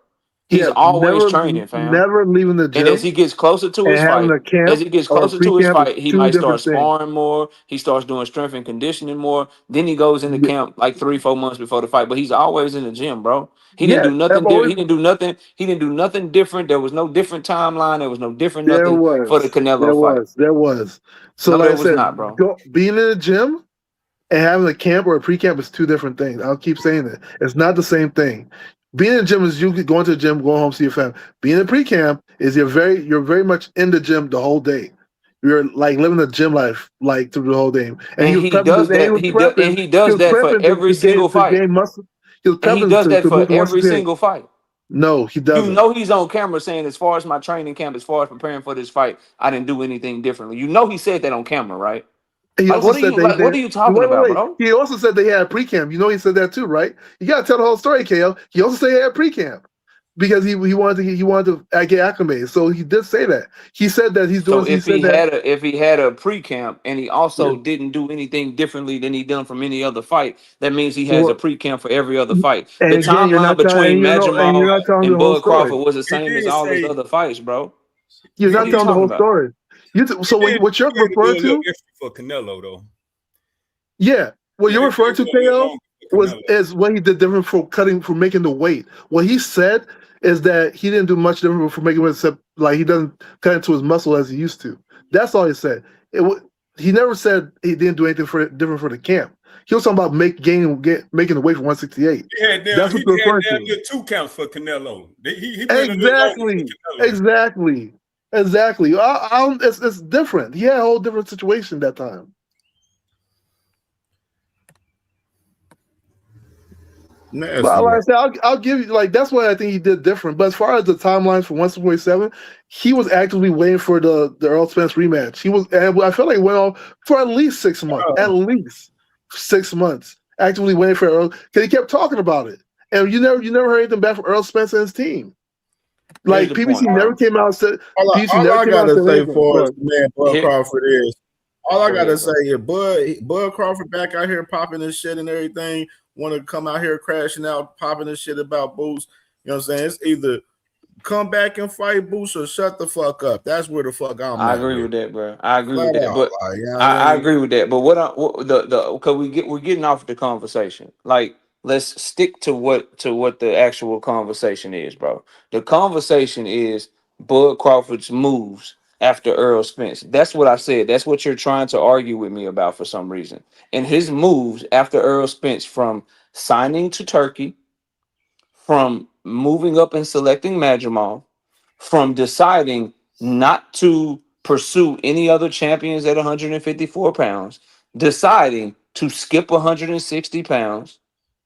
Every single move that he made post Earl Spence was to make sure and to be in preparation for Canelo Alvarez, bro. Yeah, and I said I disagree. Even the Charlo situation, he was going to fight Charlo. Charlo lost to Canelo.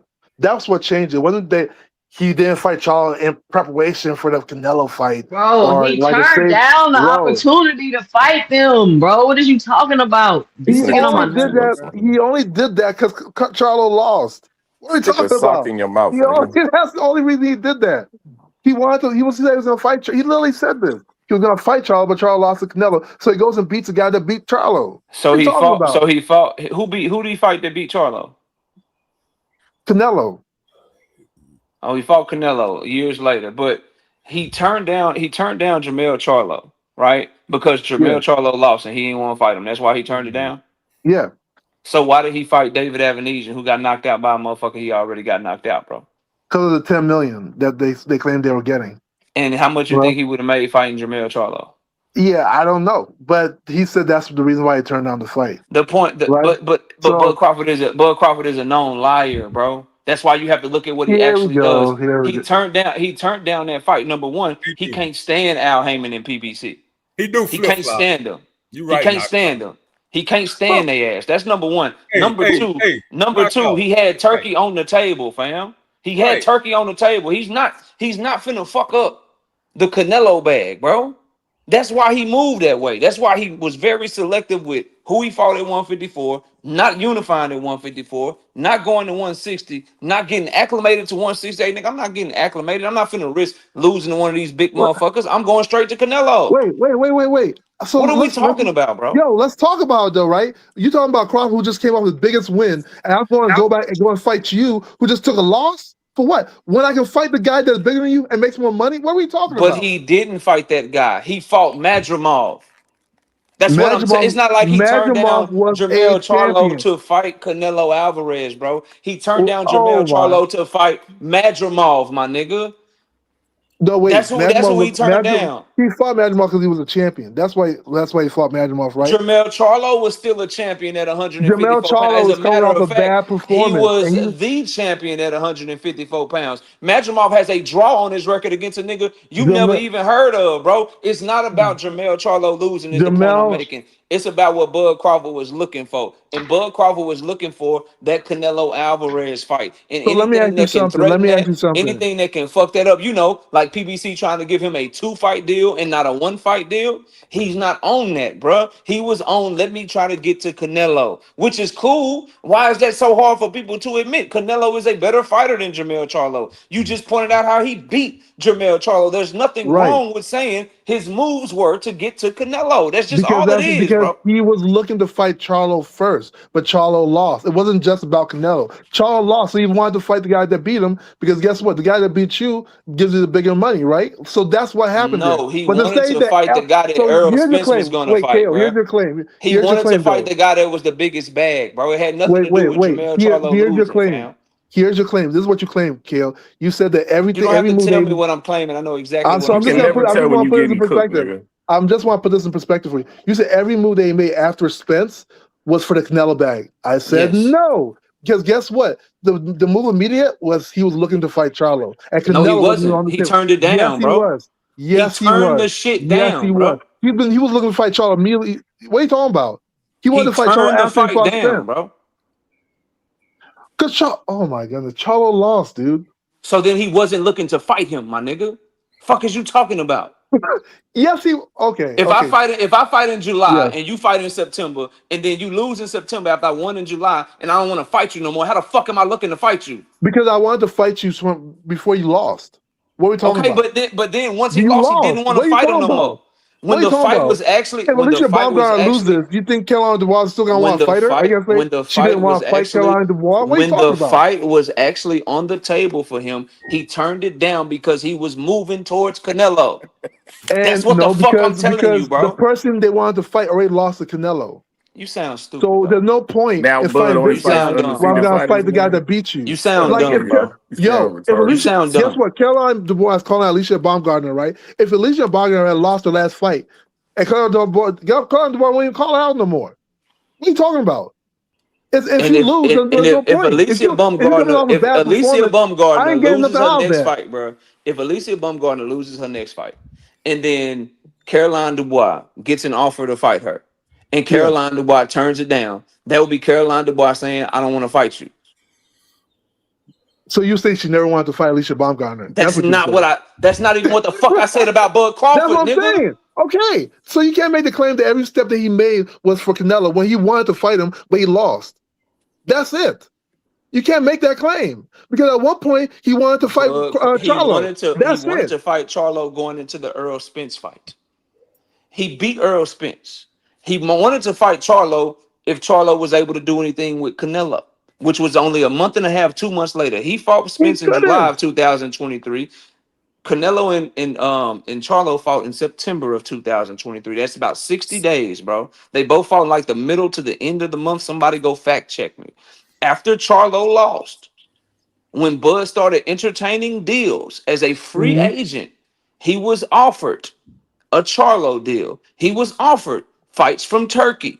He looked at the lay of the land, and the move he decided to make was the move towards fucking Canelo, bro. Yes. How is this hard for you to understand? Because what you're claiming is since the Earl Spence fight, every move he made was for Canelo. No, since after Charlo lost, you can say that, but not before Charlo lost because he was looking for Charlo. After he beat Earl Spence, Charlo. after he beat Earl Spence, who did he sign to? Who did he sign to? Who did he decide to work with? Turkey. And who did he fight? He fought Majimov then Canelo. After he fought Majimov, who did he fight? Canelo. Now, which one of those moves was a move that was not towards Canelo?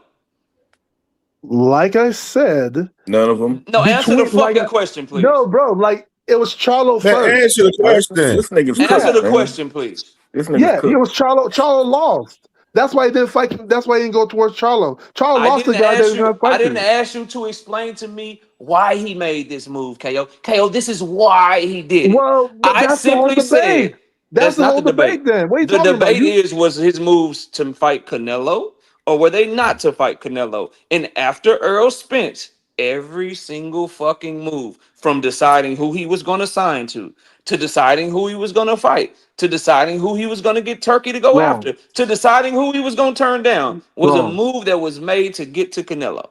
Wrong. Bro, he literally said that the reason he came up with the idea was from Bill. No, hold up. The reason. List the move. Wait. Hold up. The reason. List the move. No. Hold on, Cam. List the move. Don't tell me what he said. Don't tell me what he was thinking. List the move. List the move that he made. We know the fights that happened. Just a move. No, you know, an action. Not what he said on Twitter. Not an interview. Not how he felt. Not him talking shit. List the move. Okay. Wait. Okay, let's talk about this, right? Originally, he wasn't even looking to fight Canelo. No, I don't want to talk about anything. I want you to list the move. No, don't even try. Don't even try. Because we're talking about what he's planning to do, right? When he looked to fight Canelo was after he had that conversation with Bill Haney, right? Because he said originally he wasn't even looking at Canelo. Am I lying? He said he got this is why you got to study Bud Crawford. He also said they was talking about can Spence beat him, and Spence was gonna fight him, and that's when I started looking like, nigga, if Spence can fight him. He also said that too. So he said both things. That's why I don't pay attention to what he says. Let's talk about what he did. Again. We know what he did. Let's talk about what he did. Wait. We know what he did. We know he fought Majimov and Canelo. We know it. But to say that was his pure motivation throughout it, no. Because it happened later. He wasn't looking to fight Canelo at first. He wasn't even looking to fight Canelo. Like, what are we talking about? He said himself that Canelo was too big at one point. He said the person who changed his mind. When he signed with Turkey, when he signed with Turkey, he didn't start calling out Canelo, and Turkey didn't start saying he wanted to make that fight for him. You talking about during the Majmal fight? I think it was after the Majmal fight when they started talking about that. It wasn't during. Right? Because he fought. The Majmal part was part of the Riyadh season card too. I'm gonna let y'all have it, bro. Hey, if I'm wrong, y'all got it, I know. fam. KO. Y'all got that shit. Yeah, I can hear you. KO, what's up, nephew? What's happening? This is Mr. Golden. What's up with it? No, listen here. I'm gonna have to contradict you right there, young man. You wrong. No, number one, Bud would never offer the Charlo fight. He never was offered that fight. Hold on, let me finish. Bud was never offered a Charlo fight. Bud wanted Charlo. Charlo was ducking Bud. When Charlo went up and fought Canelo and he lost, Bud said, "Why should I waste my time?" He said, "I don't want to fight nobody coming off a loss. I don't want to get no credit for that." Do you remember that? You got selective memory, bro. He was offered Charlo and Lubin, man. So Bud would never offer the fight. Let's get over. He was offered Lubin and Charlo. No, he didn't. No, he was not. When Bud first went to 154, hold on. When Bud first went to 54, When Bud first went to 54, the first thing Bud did was activated his WBO super.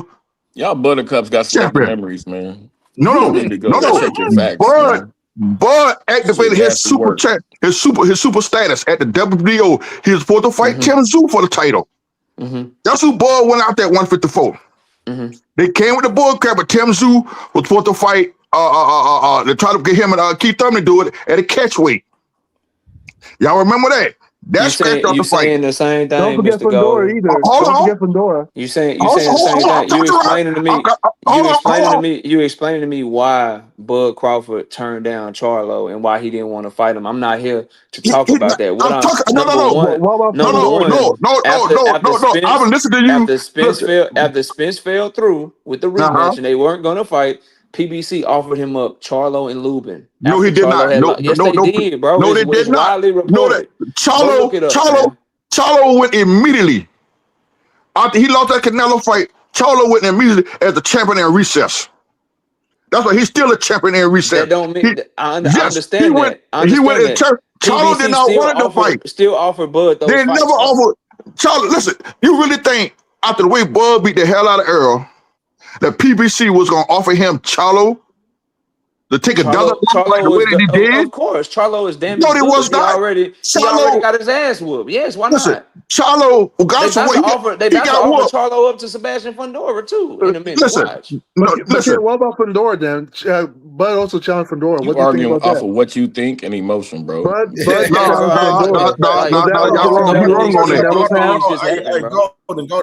Hold on, Dr. President. Salute to my brother B King with the 333 in the cash app, and salute to my brother D1 with the $5 bag in the cash app.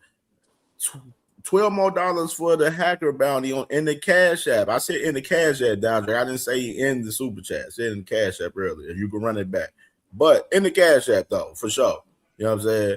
But Golden, okay, you a little aggressive, boy. You love you some Bud, don't you, brother? No, I'm just a Boston fanatic. I am a Boston fanatic. Listen, like I said, I was sitting back. This is my first time listening to you. I ran across your station today. Okay, I've been knowing KO 2 Cent for a minute. You know, I call KO my nephew. KO know me, and I'm gonna be honest with you. I am a Bud buddy. I'm not gonna lie to you. We can tell. We can tell, bro. But it's cool. But I'm gonna keep it 100. You keeping it 50% right now, my nigga. No, I'm keeping it 100. Like you say, after. That's not what you're doing. Listen, after the Tim Tszyu fight didn't come through, Bud went for Fundora. Fundora and them stood there and said no, they don't want to fight Bud. So on the other fight was left for Bud to take. No, that's the bull crap. Hey man, your emotions got you stuttering, man. That's cap. Bullcrap, KO. That bullshit. They said it on national TV. He would take the Earl Spence fight before he take Bud fight. He didn't want nothing. He didn't want nothing on Bud at that time.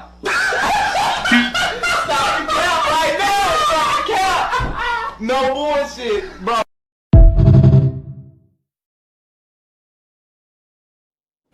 Yeah, I totally forgot that point. Kale, what do you say about that? How's Now, that if you don't leading know to? that drop right there means you capping, nigga. So No, but Kale, how do you respond to that? Like, he Respond also to what, wanted the bro? Fundora. He also wanted the Fundora fight, and that was no PBC, way in the path to I never Canelo. said PBC was offering Fundora up to Bud. No, I said he PBC also. offered up Charlo and Lubin, and he Yeah, turned it down. And he also wanted the he went Fundora with fight. Turkey's deal. Okay, and they didn't want to give him Yeah, Fundora, bro. okay, but then you can't say all his moves were towards Canelo when they didn't want to give him They Fundora. were, bro. How when he Just because wanted they don't get, Fundora? because he might How? have, but he had moves that wasn't in the Come bro. on, Do y'all Kale. not That understand what a move is? It wasn't in the cards for Fundora. PBC was not offering him Fundora. The yo, offers that he had was a PBC fight deal where they had Charlo and they had Lubin on it. Matchroom wasn't offering shit. Golden Boy yo, wasn't offering shit. Kale, And then he Kale, had Turkey that he could work with. And he Kale. chose to go towards Turkey. That's Guess it, what? bro. Kale, guess what, Kale? Me going to try and make a fight with you is also a move. Let's not pretend, okay? So the Fundora, trying to make the Fundora fight, even though PBC didn't give to him, is also a move. And guess what? It goes against your argument that him all the That is moves he was not trying to make. that's not a That is move also because a you can't make move. a move No. that you don't have, bro.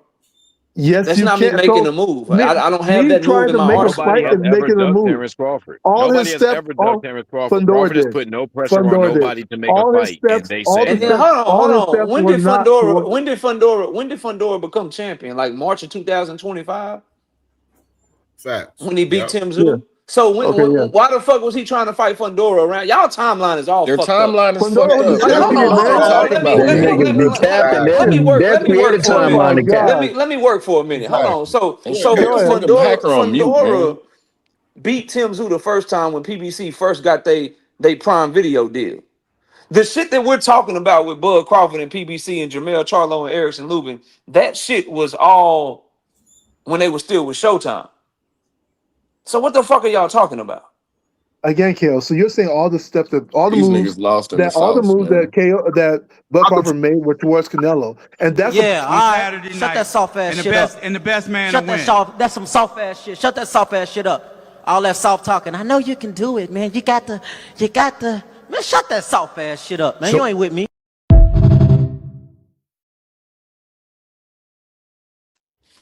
And the then move hold to up, make and then hold the up, move to make Let me the work. Fundora fight Let me is work some not a more. move towards Canelo. Let me work some more because the WBO said that Bud Crawford could be the mandatory for Sebastian Fundora after Bud Crawford beat Madrimov. Did Bud Crawford petition and did he get a purse bid call? Did he petition for that Fundora fight? I don't remember the WBO saying that one, but I do Yep, remember because the call. I they do. let him fight. They let him fight for the WBA title that Madrimov had, and he was able to fight for the WBO interim. Yep, sure was. Wait. He was able to fight for the Again. WBO interim title. Matter of fact, let me go to the box rec since you niggas want to talk. Hold on. Let's Go get some ahead, facts but going it around still this doesn't change motherfucker. the Hold up fact one that sec. he made a move that Hold wasn't on. I towards look this shit Canelo. up right now while we on this motherfucker. Hold Yeah, we on. can. Yeah, Hold you're on fine, one but but it minute, doesn't motherfucker, change the since fact. you niggas want to sit here and yell. why does logic Oh yeah, does not work? there we go. There we go. Yeah, The box rec yeah, doesn't have the WBA because the WBA and the box rec they had beef right now. But if you go to Terrence Crawford's book, box rec, you'll see that on August the 3rd, 2024, Israel yeah. Madrimov versus Terrence Crawford was indeed for the WBO interim world super welter title, putting him in a mandatory position for Israel Madrimov. So if he was making moves to fight. I mean, for For Sebastian Fundora. Fundora, who was the Yeah. WBO champion. So if he was Yeah. making moves, as we talk about these moves, to fight Sebastian Fundora, other than just saying he wanted to fight him, other than just talking shit on Twitter, did he petition the Again, WBO? it Okay, doesn't. okay. Even when you put that out there, it doesn't change the fact he made a move that wasn't towards Canelo. The whole argument What was That the shit move? all all went his moves towards were like it Canelo. doesn't change that move. He What offered the was the guy a Yes, move? fight. it That's a does. move. Can you Offering a tell me fight what the is move a was? move. Can We're you not tell me gonna what the change move the was? rules here. Can We're you not tell me gonna what the change the move rules was? here. Can you Tell tell us me what what the the move move was? was. I No, got no, no. answer the Hold on a question. second. Tell me what the Trying move to make was. the Fundora fight's a move, No, bro. no. How did he try to Trying to make make the the fight? Fundora. How did he Trying try to to make. make the fight? They tried to make a fight with Fundora. No, who They did? try to offer. You said what? How did he try to make that fight? He was offering Fundora a fight. Who Did you offered him the forget that? fight? Hey, But was offering to fight. Are we saying that's not a move no more? No, who offered him to fight? No, hold on, no, because nigga sound like he drowning in deep No, water. I'm not drowning. I'm telling you, Who Bud offered him to Crawford fight? was trying. Okay, Bud Crawford's move. He was trying to fight Fedor. How What about was that? the move? What was the move? How did he try to fight him? That's what I'm asking you. He was trying to offer him a fight. What are we talking about? How did he try to offer? Hold on. How did he try to offer Fedor a fight? When did he send Fedor an offer? Can I answer that question? Can I answer the question? Somebody please tell me when he sent him an offer. Question. Okay, number one, like I'm go back to what I said at the beginning. He activated his super status to fight Tim Tszyu. They killed that. PBC killed that. Okay, when Fedor beat it, Tim Tszyu, Bud went for Tim Tszyu. That's when Earl jumped in the ring and tried to stop that fight, and they stopped that fight between Bud and Tim Tszyu. When did Bud Crawford send him an offer? Yeah, like y'all telling me he making moves. Y'all just telling me what he said and shit. When did he send an offer? Is because he's Sebastian Fedor A side, right? Finish. Allow me to finish, please, sir. Okay. Tim Tszyu stated he don't want to fight Bud. Bud ain't got nothing. No, Bud, the Earl Sprint is a bigger fight than Bud. That's why the fight in the beginning. Hold on, stop it. That's why the fight didn't take place in the beginning. Oh no, the timeline fucked up. The timeline fucked up. You telling me forgot how that fight got made. You're telling me what Tim Tszyu said, bro. No, we talking about Fedor.